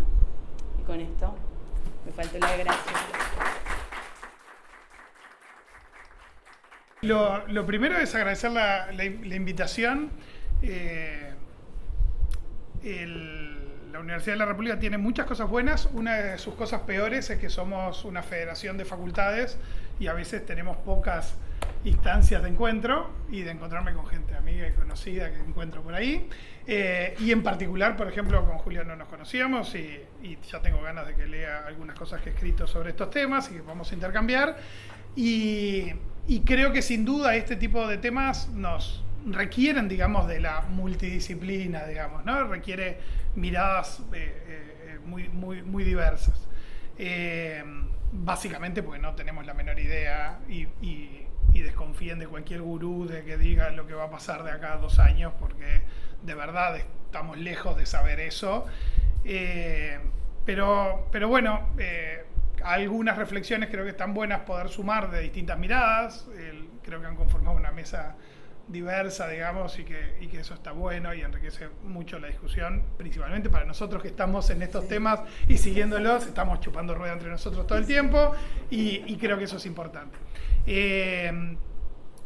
Mi rol tiene que ver con una mirada quizás más de empresa, entre comillas, o de organizaciones, porque soy Facultad de Ciencias Económicas y de Administración, y en particular estoy haciendo mi trabajo de doctorado vinculado al impacto que tiene desde la automatización de procesos, que es una tecnología que está muy de la mano de la inteligencia artificial, y la inteligencia artificial en la práctica profesional específicamente de contadores públicos. Pero obviamente abordando ese tema, uno se mete en varios otros que están en paralelo con estas cosas. Son los que están en riesgo también. Bueno, ese es uno de los puntos que yo quiero abordar, porque los universitarios somos como muy soberbios. Lo voy a nombrar más adelante, pero ya arranco con esa, digamos. Los universitarios somos muy soberbios y creemos que la inteligencia artificial y la automatización al que le iba a pegar era al desgraciado que no estudia, ¿no? Y el discurso era, claro, si vos, nene, no estudiás, yo tengo hijas adolescentes, el discurso como buen padre es, no, tenés que estudiar y estudiar una carrera universitaria porque haciendo cosas técnicas o consiguiéndote un trabajo digno, no llegamos a nada, porque el mundo requiere de mucho conocimiento. Eso tiene que ver también con la sociedad de conocimiento que mencionaba también Julia, ¿no? Es decir, consolidamos como que si vos eras universitario, estabas despegado del resto. Y es cierto que hay diferencias, principalmente de percepción, porque la cifra que mostraba Julia viene por el lado de la percepción, y creímos inicialmente que las tareas duraderas en el futuro tenía que ver con mi hijo el doctor, ¿sí? Florencio Sánchez, full, siempre presente entre nosotros. Y la realidad es que hoy en día, si yo me paro hoy a ver el panorama de inteligencia artificial, diría, es mucho más probable que un plomero o una plomera tenga laburo en el futuro que un contador, una abogada, un sociólogo, una socióloga, un psicólogo o cosas por el estilo. Sé que no soy psicólogo, pero no importa, hoy te toca jugar de psicólogo, pues estamos en el área social, o sea que hoy sos social. Hoy sos psicólogo. Le debe pasar seguido aparte, o sea que... ¿Y por qué? Y porque, bueno, muy lindo lo de la automatización de procesos, muy lindo lo de la tecnología, pero cambiar un caño, un cuerito, una canilla, es muy difícil de automatizar porque requiere destreza fina, porque todos los problemas son distintos. Bueno, pero no hay que ser Einstein para cambiar un cuerito. Sí, y justamente ese es el problema. Es decir, a lo mejor es mucho más fácil de reproducir un informe de un contador que analice la situación financiera de una empresa, analizando datos y comparándolo con ese dataset acumulado, que cambiar un cuerito que requiere una habilidad y una destreza a la cual económicamente no vale la pena automatizar, que ese es el otro factor que está en eso, ¿no? Es decir, yo puedo inventar un robot que cambie cuerito, sí, pero costo-beneficio no lo hace nadie ni lo va a hacer nadie. Entonces, a quienes tienen hijos adolescentes, díganle que estudien plomería en lugar de estudiar carreras universitarias. Ese podría ser, digamos, una conclusión que no es muy inteligente, pero que podría ser. Tienen más seguridad con eso que con otras cosas. También es cierto de que estamos en un mundo que lo vivimos todos, donde usamos y tiramos, ¿no? Entonces, uno podría decir, no, nadie va a cambiar un cuerito, porque cuando una canilla falle, la vamos a plug off, tirar y plug in una nueva. Pero también es cierto que en paralelo a esto, y no es tema de esta charla, vamos a una sociedad un poquito más responsable quizás en tema de sostenibilidad, y nos empecemos a preocupar de que ese uso y tire tampoco funciona, y yo qué sé, hay como complejidades más grandes. Pero insisto, lejos de ser gurú de estas cosas, porque le toca cada vez que alguien está con estos temas de tecnología, te suelen preguntar qué va a pasar, y la respuesta es, no tengo idea. Lo que sí es claro, son algunas cosas que dijeron los compañeros, esto es parte de un proceso, no es algo nuevo, ¿sí? Cada vez que hablamos con colegas de Facultad de Ingeniería y les hablamos de ChatGPT, les da como bronca, digamos, ¿no? ¿Por qué? Porque si ahora todo el mundo habla de procesamiento de lenguaje natural y nosotros veníamos haciendo malabares en la Facultad de Ingeniería con modelos re chiquititos, con set de datos muy chiquititos para lograr que una computadora diga, hola, me llamo Juancito. Y en realidad después vienen estos tigres con mucha inversión y logran estos saltos exponenciales que se dieron. Es decir, sin duda, si bien es algo muy viejo, que arranca desde la preocupación de Alan Turing en cuanto a diferenciar máquinas de humanos, en los últimos años creció de manera demencial, porque quienes estamos en estos temas y los seguimos en forma sistemática, estamos con los ojos grandes, así que se nos salen de las órbitas, porque no podemos creer lo que pasó en tan poco tiempo, y las exigencias a su vez a cada uno de nosotros, que nos tuvimos que meter mucho más a fondo en temas que a lo mejor no les estábamos dando esa importancia. A mí me pasó... Yo generalmente elijo 1 o 2 temas por año para conferencias. Venía el año pasado trabajando con metaverso, porque era el tema del momento y todos me pedían conferencias de metaverso. Y ahora nadie más habla de metaverso. Claro. Y antes había pasado con blockchain y así voy por la vida, tironeado por el mercado de colegas que, claro, que requieren cosas. Entonces hay un equilibrio ahí entre lo que se pone de moda y lo que pasa aceleradamente. Y estos temas sin duda pasan aceleradamente. La transformación digital es un proceso relevante para el día a día de todas las personas. Y obviamente esa aceleración lo que genera son esas dudas, esos temores que mencionaba también Julia, de qué pasa con el futuro del trabajo, y parece que las luces están puestas ahí. Y hay un trabajo del cual yo inicié, digamos, exploración, que era un trabajo de unos profesores americanos del MIT, que hablaban de clasificar a las profesiones. Y cuando yo vi eso, lo primero que me causó fue mucho repudio, digamos, porque simplificar a las profesiones, o a los trabajos, o a los puestos de trabajo como una cosa tan homogénea y tan única me parecía ridículo. Y como obviamente vivo, a pesar de que mi formación original es de contador público, estoy orientado al mundo de TI hace muchos años, vivo con contadores en mi facultad, porque soy profesor titular en Facultad de Ciencias Económicas, y sigo perteneciendo al Departamento de Contabilidad y Tributaria, a pesar de que a veces menos de contabilidad y de tributación. Una de las respuestas que les quería dar a mis colegas era qué iba a pasar con ellos. Y si uno miraba ese dibujito, caía en eso de, creo que lo decía Julia, de, che, ojo, porque ustedes, los escribanos siempre están un poquito más abajo en el círculo del infierno, pero después siguen ustedes, ¿no?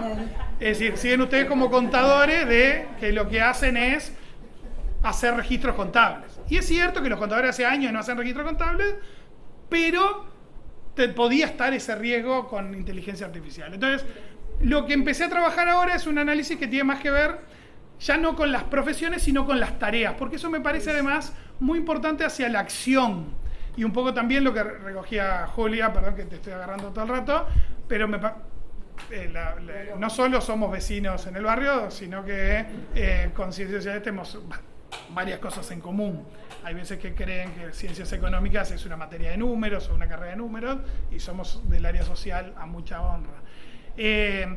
Entonces, cuando vos pasás a trabajar, a analizar a nivel de tareas, lo que empezás a encontrar son no solo riesgos de automatización o desaparición de tareas, sino que empezás a mirar la otra parte, que es qué podés aportar, dónde podés generar valor. Desde la perspectiva de ciencias económicas, nuestra intención es generar valor, pero es dónde vas a seguir siendo útil. ¿Y qué debe cambiar en la carrera?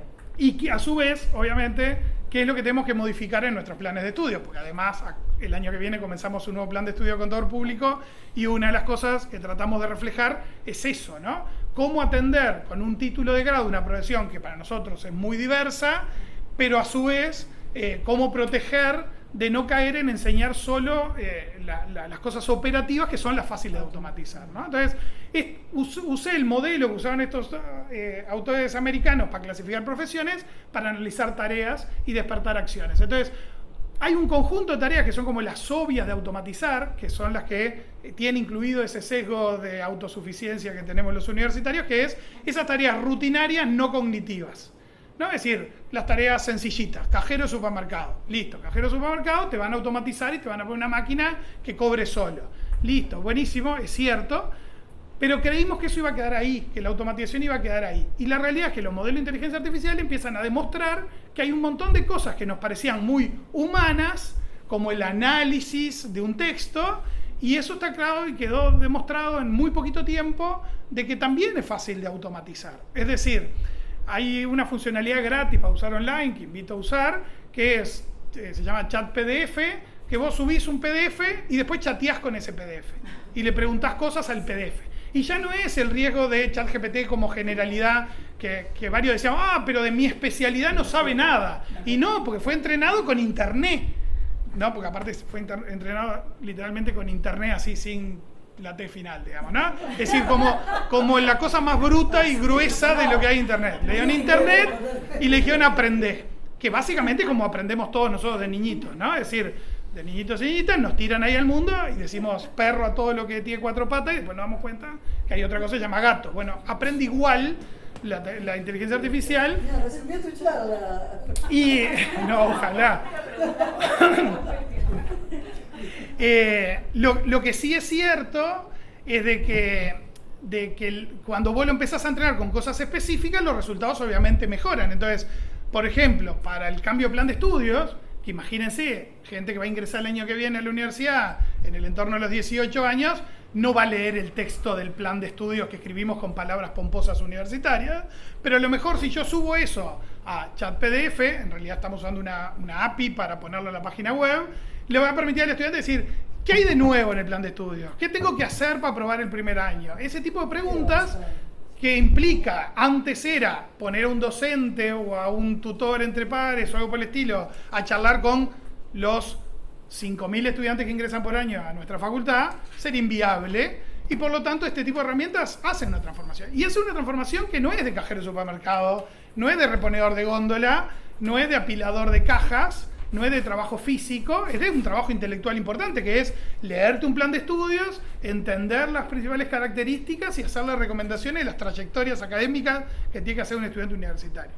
Entonces, hay un conjunto de tareas que a lo mejor son las primeras en desaparecer, que son las tareas más repetitivas, por ejemplo, en los contables de registro de cosas.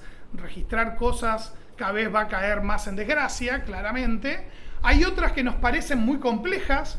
Los contadores amamos el Excel, por si no saben, pero nos parece como muy importante usar fórmulas de Excel y sacar totales o calcular porcentajes de cosas. Y esas tareas de elaboración también son tareas muy fáciles de sustituir, digamos, por inteligencia artificial. Y simplemente como anécdota, durante 20 años di contabilidad superior, que es una contabilidad pura y dura, y hacíamos como mucha énfasis en que te cierre algo, ¿no? Unos cálculos de unas cosas, de un informe contable que cierre. Y en realidad a mí siempre, que fui inquieto, digamos, me decía, bueno, está todo bien, ahora lograron que le cierre esto. ¿Cómo lo leen? ¿Y cómo se lo cuentan a alguien que tiene que decidir invertir o no invertir en esta empresa? O que quiere decidir si va a encrudecer su conflicto laboral por mejores salarios o se tiene que dar cuenta de que tiene que dar un pasito al costado y bancársela, porque donde apriete un poquito nos quedamos todos en la ruina, digamos. ¿No? Que eso creo que es otro tema para las gremiales en algún momento volverse más expertas en contabilidad financiera y lograr que las empresas abran información, pero ahí me fui por las ramas. Pero el pensar sobre esos estados lo veíamos como algo, bueno, sí, está en algún momento en la vida profesional, te lo irán preguntando 3 veces y lo irás contestando.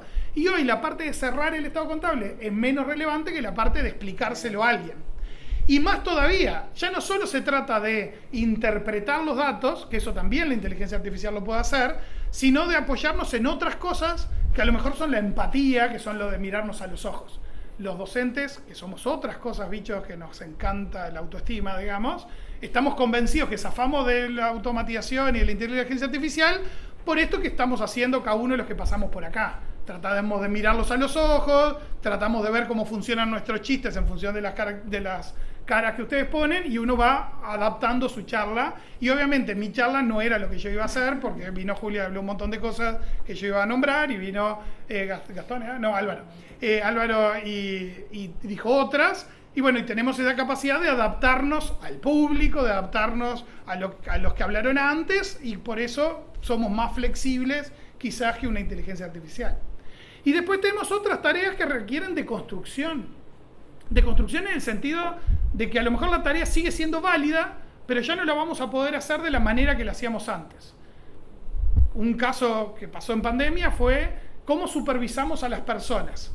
Bueno, a las personas hay que seguir supervisándolas, porque somos todos vagos por naturaleza, por lo tanto, si no me aseguro de que trabajes y por defecto ahorro energía, es biológico el tema, ¿no? Es decir, claro, me quedo pancho y funciono mejor que si gasto energía.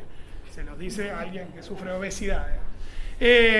Entonces, ¿cómo superviso cuando estoy en el mundo físico? Y bueno, cuando estoy en el mundo físico era fácil, ¿no? Pasaba el jefe y miraba qué hacían en las computadoras, ¿no? Los puestos de trabajo que quedaban con una pared atrás eran muy codiciados en las oficinas porque nadie podía ver tu monitor.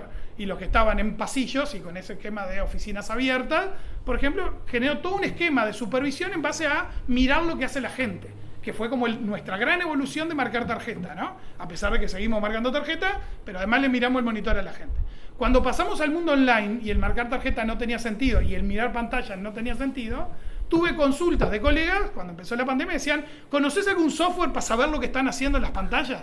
Y yo le decía, no, vos lo que tenés que entender es que el mundo cambió. Y de que ya no tenía sentido antes mirar pantallas, pero ahora que están en la casa tampoco. Y contar cantidad de clics que hicieron durante el día tampoco, porque todos vimos el capítulo de Los Simpsons con el pajarito dando enter. Entonces, tenemos que deconstruir una tarea que sigue siendo válida, como la supervisión del personal, y pensarla de otras maneras. No solo con un tema de tecnología, sino con un tema de por qué la gente trabaja y cuál es el placer de trabajar o no y cómo asociamos sus objetivos personales a los objetivos de la organización y 1000 cosas más que hay en la vuelta que obviamente no siempre son aplicables para todos, ¿sí? Pero que sí deberíamos empezar a abordar. Y en esa misma línea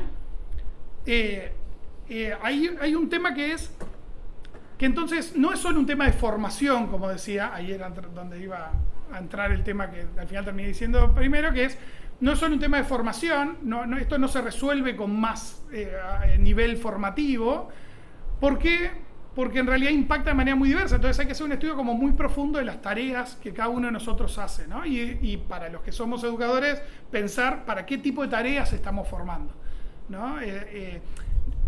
Obviamente yo tengo que saber cómo se hace un asiento contable, pero también tengo que saber que nunca en mi vida voy a hacer un asiento contable, que lo va a hacer una máquina. Pero no es lo mismo aprender a hacer asientos contables que aprender a entender cómo funcionan los asientos contables, partida doble, Luca Pacioli, 1400, no sé qué, en el 1400 inventaron el sistema de contabilidad que seguimos usando hasta hoy. Entonces, esos cambios de los pesos tienen mucho que ver con el cambio de la relevancia que van a tener ciertas tareas. Y eso va de la mano a los procesos de transformación digital, ya no de las organizaciones o de la sociedad, sino de los procesos individuales. Y obviamente ahí hay discusiones muy profundas para ver como sociedad que tienen que ver con, por un lado, quizás responsabilidad social empresarial. Tengo una empresa, tengo un conjunto de trabajadores, mi empresa haciendo transformación digital, tengo que lograr que mis trabajadores también hagan ese proceso de transformación digital. Pero no por el beneficio de ellos, porque obviamente hoy no estamos en un mundo donde es fácil despido a estos burros y consigo otros ya transformados digitalmente. Eso no existe, digamos, no es buen negocio hacerlo así. Entonces, para empezar por una cuestión ya ni de responsabilidad social empresarial, sino de subsistencia, vos como responsable de una organización tenés que asegurarte que si va a transformar digitalmente tu organización, tu gente también se transforme digitalmente. Eso implica, a su vez, que va a haber gente que no lo va a poder hacer, y como organización ahí sí tenemos que pensar en términos de responsabilidad social qué vamos a hacer con esas personas que hoy pertenecen a una empresa que no van a poder cumplir ese ciclo. Porque hay muchas personas que no lo van a poder cumplir ese ciclo por distintas razones. Algunas porque no lograron comer de chicos, como todos sabemos que eso tiene un impacto significativo en la capacidad cognitiva de las personas, ¿sí? Otros porque no alcanzaron un nivel y no les da el tiempo de alcanzar un nivel educativo que les permita absorber determinadas destrezas, y otros porque su cabeza no está armada para ese mundo nuevo. Y nuestras cabezas, puedo hablar algo que se junta más con gente que analiza cabezas, no son tan moldeables como para un día o el otro cambiar la forma en que vivimos y nos organizamos. Entonces, pero además después como sociedad también tenemos que encarar ese tema.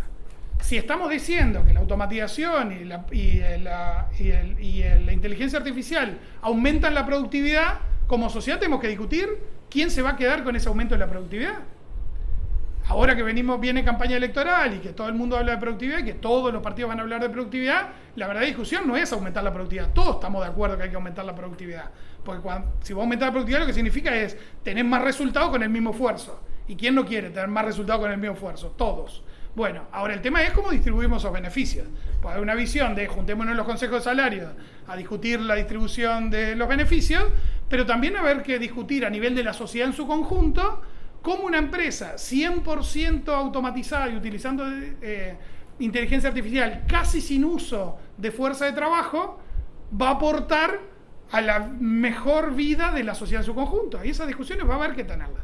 Y aclaro por las dudas que no tengo ni la más pálida idea de cuál es la verdadera solución, ¿no? Es decir, hay discusiones sobre renta básica universal, hay discusiones sobre aumento de los aportes patronales aunque no tengas empleados, ¿no? Porque hoy en realidad, ¿quién financia la seguridad social de los trabajadores? Las empresas y las personas que trabajan. Pero vas a tener personas que no trabajan y vas a tener empresas que no usan trabajadores. Y esos no van a participar del bienestar de la sociedad en su conjunto. Bueno, hay discusiones profundas para dar a eso que van a ser relevantes. Pero lo que hay que tener claro es que va a quedar gente por el camino. Y en esto de cambios tan acelerados y de tratar de entender las tareas para cada uno de nosotros, reajustar nuestras tareas para poder seguir contando, como digo yo, porque trabajo con contadores, pero también entender como sociedad de que hay cambios que se van a dar que no vamos a poder resolver en lo inmediato y que por lo tanto podemos formar a nuestros hijos adolescentes para que estén preparados para la inteligencia artificial, pero varios de los que estamos acá ya no tenemos tanta capacidad, tanto tiempo para adaptarnos, digamos, ¿no? A pesar de que nos corran la fecha de retiro, digamos, ¿no? Como que nos dicen, está bien, te damos más tiempo para que te prepares para la transformación digital. Entonces, obviamente creo que el foco a veces se pone en cuidar puestos de trabajo, y de cómo asegurar que los puestos de trabajo sobrevivan a la automatización. Y la realidad es que eso no existe, no existió nunca en la humanidad. Los ludistas lo intentaron hacer en un momento y fracasaron. Y la realidad es que el ritmo hoy es a su vez más vertiginoso. Entonces, sobrevivir resistiéndose al cambio tecnológico es inviable. Entonces, ahí es donde entra, por ejemplo, muchos de los que están acá que estudian filosofía, que para mí, en lugar de ser una cosa que tiende a desaparecer, al revés, es una de las cosas más importantes, porque tenemos que empezar a pensar, no solo en términos de política económica, sino también hacia adentro, de qué vamos a hacer con nuestro tiempo libre. Porque, ¿qué pasa? Nosotros ahora nos acostumbramos, y nos parece que desde toda la vida, 8 horas de laburo, 8 horas de sueño y 8 horas de vida social. Y esa verdad no es absoluta, no es de toda la vida, es reciente en la historia de la humanidad, es reciente. Y reciente, ¿no? Ni siquiera hablamos de la historia del planeta, de los seres vivos, digamos, ¿no? Es decir, está hablando que para las sociedades como las conocemos, que hoy nos parecen obvias, no es tan obvio. Claro. Entonces, antes de la Revolución Industrial era natural laburar más de 12 horas. Y ahora nos parece como obvio que, y nos inculcaron además una idea, que el trabajo es lo que nos convierte en humanos y lo que nos hace trascender. Y seguramente cuando empecemos a tener laburos de 4 horas o de 2 días a la semana, supongamos en una buena sociedad que nos remunera para vivir adecuadamente con solo ese esfuerzo, la duda que nos va a quedar es qué hacemos con el resto del tiempo. Hoy es un problema qué hacer con el resto del tiempo, ¿no? Decimos, mi hija de 15 no sabe qué hacer cuando está aburrida, ¿no? Entonces, claro. Y la realidad, no me voy a meter en ese baile, pero la realidad es que en un mundo altamente que usa de manera muy intensiva tecnología, los consumidores tampoco van a tener el peso relativo que tienen hoy. Hoy se necesitan consumidores. Y cuando vos llegás a nivel de automatización importante, vos no precisás que la gente te compre nada, porque no precisás que generar ingresos para sostener una maquinaria. La maquinaria subsiste por sí misma, digamos. Por lo tanto, el esquema tradicional del capitalismo también está incuestionable en esta historia, pero por lo tanto precisamos pensar en estas cosas. Insisto, pensar desde lo micro, desde nuestras tareas, qué tareas van a sobrevivir y cuáles no, pensar a nivel organizacional, de cómo acompañamos esos procesos de transformación digital de las organizaciones, cómo nos prendemos a las grandes olas de cambio que hacen las multinacionales en empresas locales en Uruguay, que la mayoría son pymes, pequeñas y medianas empresas, pensarlo a nivel de políticas públicas, pensarlo a nivel del uso del tiempo de los individuos y pensarlo como resolver un problema más general de evolución de los humanos, ¿no? Por lo tanto, los desafíos son gigantes. Después, si la inteligencia artificial usa un modelo de regresión lineal o utiliza otras herramientas, obviamente si estás en ese palo es un mundo, pero no dominar eso no significa que no tengas que abordar estos temas. Es decir, es necesaria la visión multidisciplinar de esto sin necesidad de volverse experto en esto. Patricia, que nos conocemos hace 1000 años, no es experta en algoritmos. La discusión de Patricia tiene que ver cómo esos algoritmos o se legislan para proteger datos personales o el acceso democrático a los cálculos que hace ese algoritmo. Y lo que abordamos cada uno de nosotros no es lo mismo, no es el mismo problema base. Digo esto porque creo que lo decía Álvaro, los técnicos muchas veces terminan por un amor a su disciplina haciendo parecer de que si no entendés eso, estás por fuera. Y eso, principalmente para quienes tenemos formación universitaria, es completamente inaceptable, ¿no? Es decir, mantener nuestra visión crítica desde nuestra disciplina, entender lo que pasa, creo que antes. Sí, no, está con eso.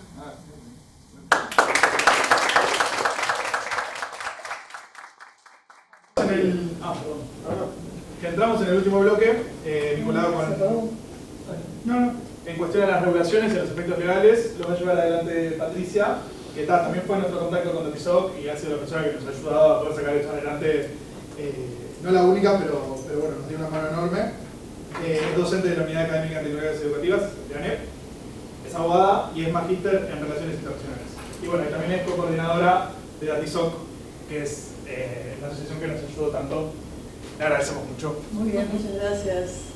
Gracias a ustedes por tener esta iniciativa que me parece genial. Déjenme acá. Elegí traer, Cuando me hablaban de regulación política de inteligencia artificial, es un mundo. De hecho, hice como un listadito de todas las posibles presentaciones que podría haberles traído relacionadas con inteligencia artificial generativa y manipulación de la información, inteligencia artificial generativa y discriminación, o el tema de acoso, suplantación de identidad, etc. Aumento del riesgo de la privacidad y la seguridad de datos, como el impacto que ha tenido este avance astronómico. También exacerbación en los problemas de cambio climático. Podría haber traído una presentación sobre cómo legislamos o qué política. Es increíble. Bueno, ya hay una presentación que ya más o menos la precarización y desplazamiento de la mano de obra, algo más que incluir en la lista. Concentración y exacerbación del poder de mercado. Eso vemos de que no cualquiera tiene poder de cómputo y datasets enormes. ¿Cómo se llama? Big is better. Big is better. Bueno. Todos estos temas implicaban una única.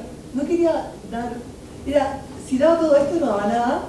Entonces elegí algo en lo que estamos trabajando desde Artisoc. De hecho, parece aburrido el título, pero les prometo que no.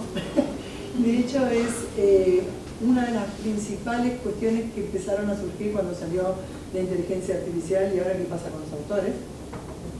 Y también, de hecho, estamos yendo a la Organización Mundial de la Propiedad Intelectual, al Comité de Derechos de Autor y Conexo desde Artisoc, con una alianza de organizaciones que vamos a pelear al Comité de Derechos de Autor por el lado del acceso al conocimiento, pedir equilibrio entre las prohibiciones y las excepciones. Originariamente fuimos para eso, pero hoy la agenda cambió. Y cambió, a mí me explota la cabeza desde que empezamos a ir a la OMPI, a la Organización Mundial de la Propiedad Intelectual, que fue hace 3 años hasta ahora. Ahora íbamos por la agenda de radiodifusión y excepciones y limitaciones al derecho de autor para educación y para investigación, que todavía seguimos yendo por eso, pero ahora la agenda es remuneración de autores en entornos digitales, cómo se le han comido crudo las plataformas a los autores, o remuneración e inteligencia artificial, es el que entró ahora en primera semana de noviembre.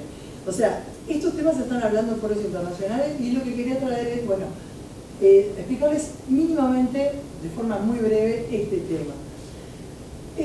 Cuando hablamos de derechos de autor y inteligencia artificial, con mis estudiantes, inclusive del TEC, lo primero que sale es, ¿qué se imaginan? ¿Qué problema puede haber? Y la pregunta trendy era todo de, ¿quién es el autor? No, esto ya no es la pregunta trendy en el sentido, no es un problema. ¿Quién es el autor de una obra generada por inteligencia artificial? Básicamente, hoy existen varios tests de aporte creativo. O sea, para que una obra esté protegida por derecho de autor y por eso se le concede autoría a alguien, tiene que ser original, tiene que tener un aporte creativo. Bueno, acá es ese es el más usado, el test de Daniel Gervais, en el que analiza caso por caso qué indicadores tiene que haber para que sea autor el creador del código, o que sea autor el que usó el código mediante un prompt, o que el autor sea la máquina, y en ese caso no hay autoría, o sea, porque solo los humanos son objeto de derecho, por lo tanto, cuando no hay aporte creativo, pero es test para medir aporte creativo. Y hay varias sentencias a nivel mundo que están usando estos tests, y eso ya no es un problema. El problema que se está tratando hoy en OMPI es el impacto del derecho de autor en el desarrollo de la inteligencia artificial, y me quedó desactualizado, porque ahora es el impacto de la inteligencia artificial y el derecho, mirado desde los dos lados. Y ahora vamos a ver los dos lados. O sea, cómo impacta el derecho de autor en el desarrollo de la inteligencia artificial y cómo impacta la inteligencia artificial en los autores como personas físicas, autores, intérpretes, bueno, cómo les impacta como personas. Antes que nada, uno tiene que entender, yo acá me encanta todo lo que lo que explicó Álvaro, yo lo explico con ese pero desde el punto de vista legal, los datos no son datos. Hay que ver qué hay dentro de los datasets. Los datasets pueden estar compuestos, bueno, hay que ver qué se utiliza para crear los datasets. Porque los datasets terminan siendo números, básicamente. La cuestión es, como insumo se puede utilizar desde bases de datos, atención, las bases de datos están protegidas por derecho de autor, música, textos, imágenes, videos, etc. Entonces, la investigación basada en datos, ojo, la minería de textos y de datos y todo lo que tiene que ver con técnicas de investigación basada en datos ha venido a revolucionar el método científico. O sea, esta fue una revolución que ya sucedió hace tiempo, pero bueno, decirlo, hoy tenemos carreras, por ejemplo en Uruguay, en la que no importa si sos chef o ingeniero de sistema, o las carreras de ciencias de datos aportan a cualquier perfil. Es más, le animo a decir que hoy debemos tener una alfabetización básica en ciencias de datos desde cualquier perfil. En realidad es saber un mínimo de informática, un mínimo de estadística y tu disciplina base. Es eso. La cuestión es que hoy para investigar necesitamos grandes volúmenes de datos, pero el derecho de autor dice que estos datos, que son en realidad obras, están bajo candado. O sea,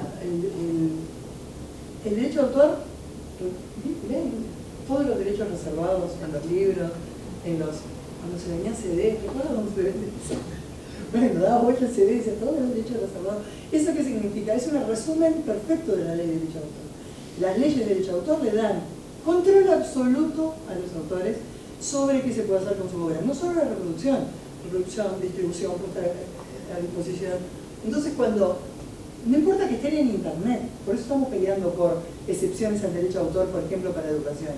Porque no importa que esté todo disponible, hay que pedir por ley, hay que pedir permiso al autor para todo.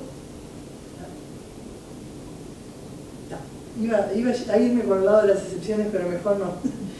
Ahí tenemos para este acto de armar el dataset de entrenamiento, bueno, dos cuestiones, el derecho de reproducción y el derecho de adaptación. Porque imagínense que yo soy un científico que quiero buscar dentro de una base enorme de revistas científicas patrones relacionados con la cura del cáncer. O sea, porque son patrones que no vio un humano, porque tengo no 100 revistas, tengo una base sobre revistas científicas relacionadas con el cáncer de 40 años de antigüedad y de cientos de miles de artículos. Bueno, poner a detectar patrones. No puedo reproducir esa base sin permiso del editor, no puedo adaptar, que es sacar fragmentos y generar un dataset de entrenamiento. Y no solo eso, sino que hoy los científicos no investigan solos, nadie investiga solo. Eso del genio inventor, olvídenlo, nadie investiga solo. Bueno, solo investigamos solo para nuestras tesis de doctorado, de maestría y hasta por ahí, no más, por algo le ponemos varios nombres y varios agradecimientos de las tesis. Hay que compartir los datasets y hay otros derechos ahí, no solo las leyes de derecho de autor deberían tener excepciones al derecho de autor para reproducción con fines de análisis computacional, para adaptación con fines de análisis computacional, sino que además también deberían habilitar el derecho de distribución entre pares, entre equipos de investigación y el derecho de puesta a disposición. Por ejemplo, el derecho a puesta a disposición se relaciona con colocarlo en internet, aunque sea con acceso restringido, de poner a disposición. Tenemos que nuestras leyes de derechos de autor no dicen nada, no militan esto. Y además va contra el sentido común. Cuando los ingenieros me preguntan, ¿es legal el scrapping? O sea, es obvio que es legal, me miran como diciendo, porque me empiezo a hablar y empiezan a surgírsele en la cabeza esas preguntas, pero si yo estoy continuamente haciendo un bot para scrapear y sacar. Y no, de forma genérica puedo llegar a decir que en Uruguay y en Latinoamérica en general, scrapear de forma así, sin ninguna preocupación, es una actividad que probablemente esté vulnerando el derecho de autor. Scrapear es una actividad de extraer datos que están desordenados en Internet, generar criterios de... Álvaro, mejor explicarlo vos. Quiero sacar todo el texto que está más en sitios web de Uruguay, sacar datos del, no sé, del INE o .com, y foros.com. Bajás todos los contenidos de foros.com y haces un programa para bajarte todo texto y lo guardas. Claro, hay un ejemplo, Clearview es una empresa que se dedica al reconocimiento facial automatizado y ellos dijeron, y ahí hay problemas no solo de derechos de autor, sino de privacidad. Hicieron un bot que scrapeaba todas las imágenes de todos los sitios web. Pasaron la siguen pasando todavía. Este bot por todos los sitios web que tuvieran imágenes, que tuvieran rostros. ¿Y qué hicieron? Entrenaron su algoritmo de reconocimiento facial y ellos dicen que pueden detectar a cualquier persona en el mundo. O sea, dame un video de alguien caminando por la calle en Bagdad, en Uruguay o en Estados Unidos y yo te digo quién es. No, te digo si está en la base asociado a qué datos. Porque no solo scrapean los datos de los rostros, sino información asociada con alta probabilidad de poder identificar. Para que entiendan, la cuestión es que eso que hace Clearview, scrapear, es ilegal. La cuestión es que esto es ilegal para quiénes, para los investigadores que no trabajan en grandes empresas, porque la mayoría de las plataformas lo hace de forma totalmente legal. ¿Por qué? Porque nosotros al momento de subir los contenidos y los autores que quieren publicar su cuenta en internet, le están dando autorización de hacerlo. La letra chica y no tan chica, claro, sabemos que nuestros datos los estamos dejando a disposición. Eso sí es legal. Entonces ahí viene otra gran asimetría. No solo la asimetría del poder de cómputo, de los millones de dólares que hay que gastar mensualmente para seguir generando datasets que no puede hacerlo un investigador del sur global o una universidad, tienen que unirse entre... Es más, hoy se están uniendo grandes empresas de software libre que están incursionando en inteligencia artificial con una lógica de mayor responsabilidad social, están haciendo un consorcio porque, no sé, Mozilla solo no puede, ni ahí. Entonces empezaron a juntar y están haciendo consorcios para empezar a generar inteligencia artificial generativa a la escala a la que hoy estamos acostumbrados, porque nos acostumbramos rapidito a lo bueno y a lo que funciona. Acá nosotros hicimos una investigación desde Datisoc en la que mapeamos las excepciones y limitaciones a los derechos de autor, no solo por Detect Data Mining, en general lo que hicimos es mapear, si ven las categorías, qué excepciones hay para fines educativos, para bibliotecas y archivos, porque esa era nuestra agenda de OMPI. Empezamos a ir hace 3 años diciendo, se necesita marcar un límite claro entre qué puede hacer un docente y qué no, qué es legal y qué no es legal, qué puede hacer un archivólogo, un bibliotecólogo, puede preservar, puede copiar libros que, no sé, todavía no están en el derecho de autor.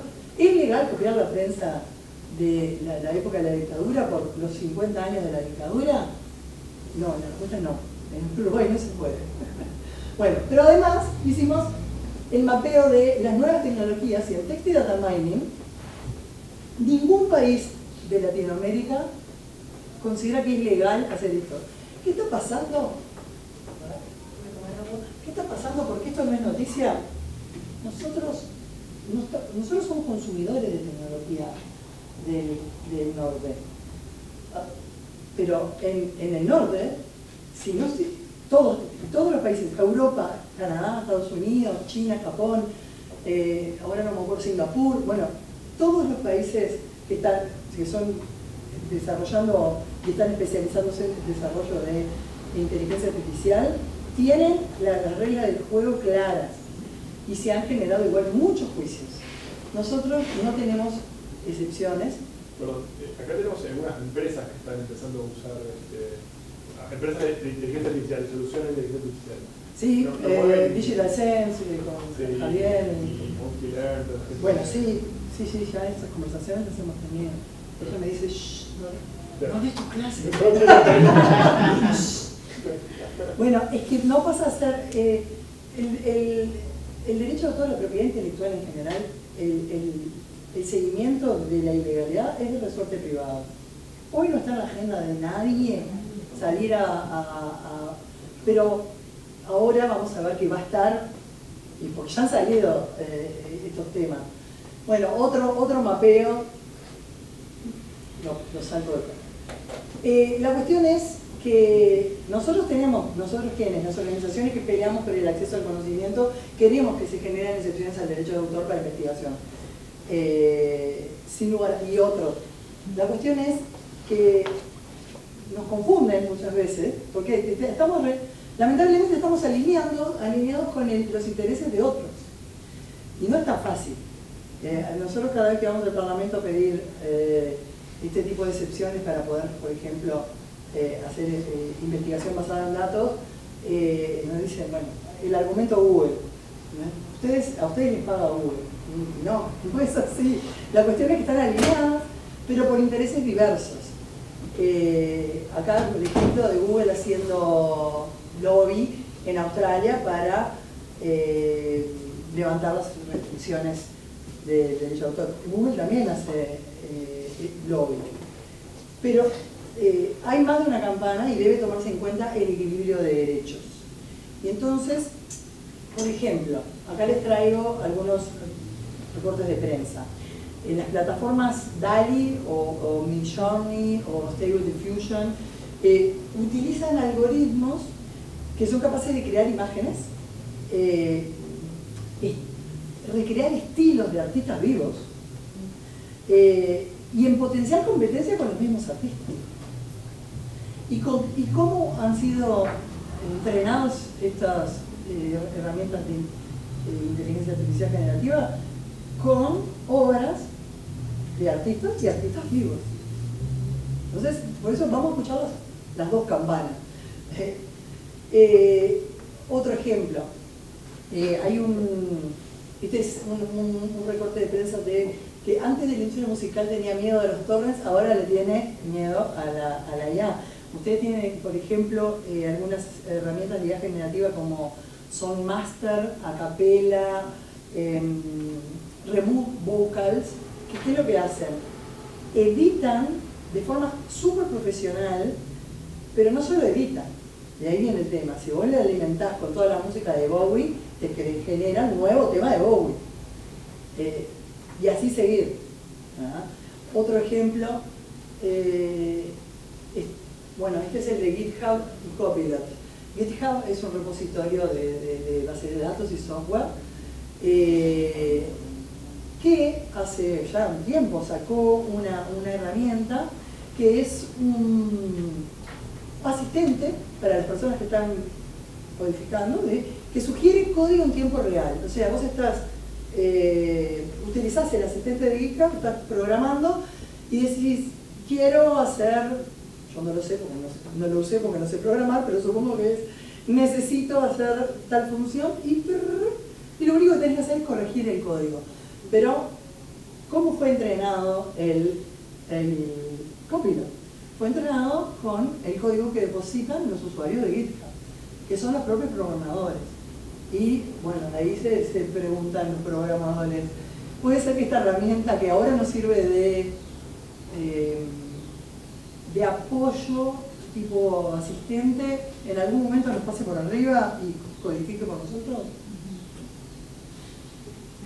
Bueno, y el último, las noticias que han salido varias sobre los autores y artistas que piden normas por ChatGPT. De hecho, este es otro Authors Guide, es el gremio de autores de Estados Unidos pidiendo los periodistas, los guionistas, saliendo y diciendo, hey, violan nuestros derechos de autor, copiando todo, y luego generan una herramienta que compite con nosotros mismos. Eso no es justo. La cuestión es que no es tan lineal y primero se necesita análisis y está bien, yo entiendo el reclamo, Y yo creo que entiendo el reclamo de los investigadores, más que nada es una agenda, el tema de excepciones para investigación es una agenda de investigadores del norte global que se va a empezar a trasladar al sur, apenas empiecen a salir los juicios de no podés usar los datos y todo el mundo cuando empiezan a no poder usarse los datos, porque empiezan las demandas. Y ahí vamos a empezar a decir, bueno, equilibremos. Pero esta es necesario generar derechos de remuneración. Hay algo para compensar, no es siempre claro. ¿Por qué? Porque no tenemos una bola de cristal y porque estamos, y ahí quería comentarles esto, no estamos en un momento de la inteligencia artificial generativa como para tomar decisiones de regulación. Esto es una visión totalmente mía, espero ahora sí están de acuerdo. Esto es el hype de Gartner. Todo el mundo te habla, ay, no te subas al hype, y nadie sabe qué es el hype. El hype en realidad es un ciclo y es un análisis que publica todos los años una empresa especializada en análisis de impacto de la tecnología, y básicamente lo que hace es seguir determinados inventos desde el lanzamiento hasta lo que le llaman el pico de expectativas sobredimensionadas, luego el vacío, ¿no? el abismo de la desilusión, y luego empieza la estabilización de la tecnología. Y los abogados sabemos que no se puede regular lo que todavía no tomó forma. No podemos regular porque no sabemos qué impacto va a tener en el mercado de trabajo. Y no podemos regular a grito de gremio o a grito de... Es bueno, en general, o sea, yo planteo todos los puntos de vista. De hecho, a mí me costó un montón porque vengo peleando desde OMPI en la Organización Mundial de Propiedad Intelectual por excepciones al derecho de autor para investigación, o sea, levantar las restricciones, que se pueda pasar todo por y transformar en dataset cualquier cosa, pero en el medio de que estábamos yendo a OMPI en los últimos 3 años, surgió todo este tema y a mí me ha hecho, no le digo que rever mi posición sobre que todo debería poder ser copiado con fines de investigación, pero sí generarse normativas inteligentes que permitan copiar, y ahí viene, esto es una publicación que sacamos en febrero de 2023, estaba justo, le agregamos el último momento al capítulo de inteligencia artificial generativa y tuvimos que cambiar varias conclusiones porque incluimos normas modelo de decir cómo debería legislarse esto en Uruguay, pero le incorporamos mecanismos de ajuste. No es todo, en la norma modelo podrá copiarse, no sé, no me acuerdo exactamente ahora del artículo, pero es como todo será legal siempre y cuando se trate de un uso justo o de un uso honesto. Y el concepto de uso justo y uso honesto, hay ríos de tinta escrito, tiene que ver con un análisis de proporcionalidad en cuanto a el impacto. Entonces a la norma le agregamos eso de, a la norma propuesta que nosotros tenemos para Latinoamérica, porque hicimos análisis de las políticas de inteligencia artificial, ningún país está tomando en cuenta temas de propiedad intelectual entre sus políticas de inteligencia artificial. De hecho, ahora revisaron y pudimos en Uruguay, va a salir la nueva, la Estrategia Nacional de Inteligencia Artificial y sí, lo están tomando en cuenta, como en realidad que es lo que dice, que hay que revisar la ley, las leyes de propiedad intelectual para generar mecanismos de equilibrio. Pero imagínense que si esto es con un temita, le traje como un grano de arena en una playa.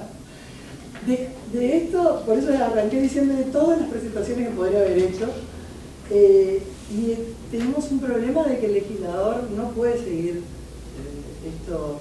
Falta análisis, necesitamos desde la academia y la sociedad civil producir cada vez más análisis, y mi temor, mi gran temor es empezar que se empiecen a generar normativas a grito de gremio o a grito y necesitamos entender antes de regular cuáles podrían llegar a ser los impactos. De hecho, por ejemplo, hay un proyecto de regulación de inteligencia artificial que presentó Sartori. Me sangraron los ojos cuando lo vi.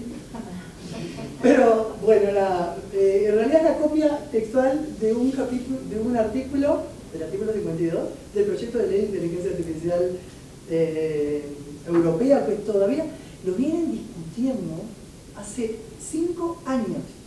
Y con una cantidad de técnicos y de personas que están haciendo análisis como nunca. O sea, nosotros tenemos que prestar atención a esos procesos, pero no copiarlo. Y les dieron la inteligencia artificial generativa y tuvieron que... Ahora, creo que lo iban a sacar a fin de año, escúchenme cuando no lo van a sacar, porque se sigue peleando por cosas que no pasaron por ese proceso de 5 años. Empezaron a colocar cuestiones relacionadas con requisitos específicos para la inteligencia artificial generativa, que le ponen como una losa encima, le ponen la pata de la burocracia encima de algunas empresas, no todas, las pequeñas empresas. Entonces, para hacer, ojalá que la normativa europea no le ponga tanta burocracia, y está muy buena la burocracia, es normas de transparencia, normas de análisis de impacto, o sea, todo un montón de compliance para tratar de proteger al consumidor, que la gente que hace desarrollo de software libre dice, hey, no va a existir inteligencia artificial generativa libre con estos normativos que nos están poniendo, no pueden seguir desarrollando y piden exención, por ejemplo, voy a mostrar la norma de transparencia. El código debería ser transparente. Bueno, ¿transparente en qué sentido? Dejar documentación explícita de cómo se entrenó, con qué datasets y nombrar ejemplos de fuente. O sea, todo lo que tiene que estar a disposición del consumidor para detectar posibles sesgos y por un consumidor no promedio, ¿no? Pero de eso se trata de la transparencia, de poder que alguien te explique por qué se tomó una decisión sobre vos por respecto relacionada con esa inteligencia. Y es la normativa de transparencia, por lo menos, ya que las empresas de código libre, código abierto, dicen no, esto no tendría que cumplirlo, yo lo cumplo naturalmente, porque yo desarrollo en abierto. Pero están en esas discusiones. En Uruguay estamos lejos. Lejos. Y me asusta que sin análisis empecemos a copiar. Cierro por ahí y después lo podemos seguir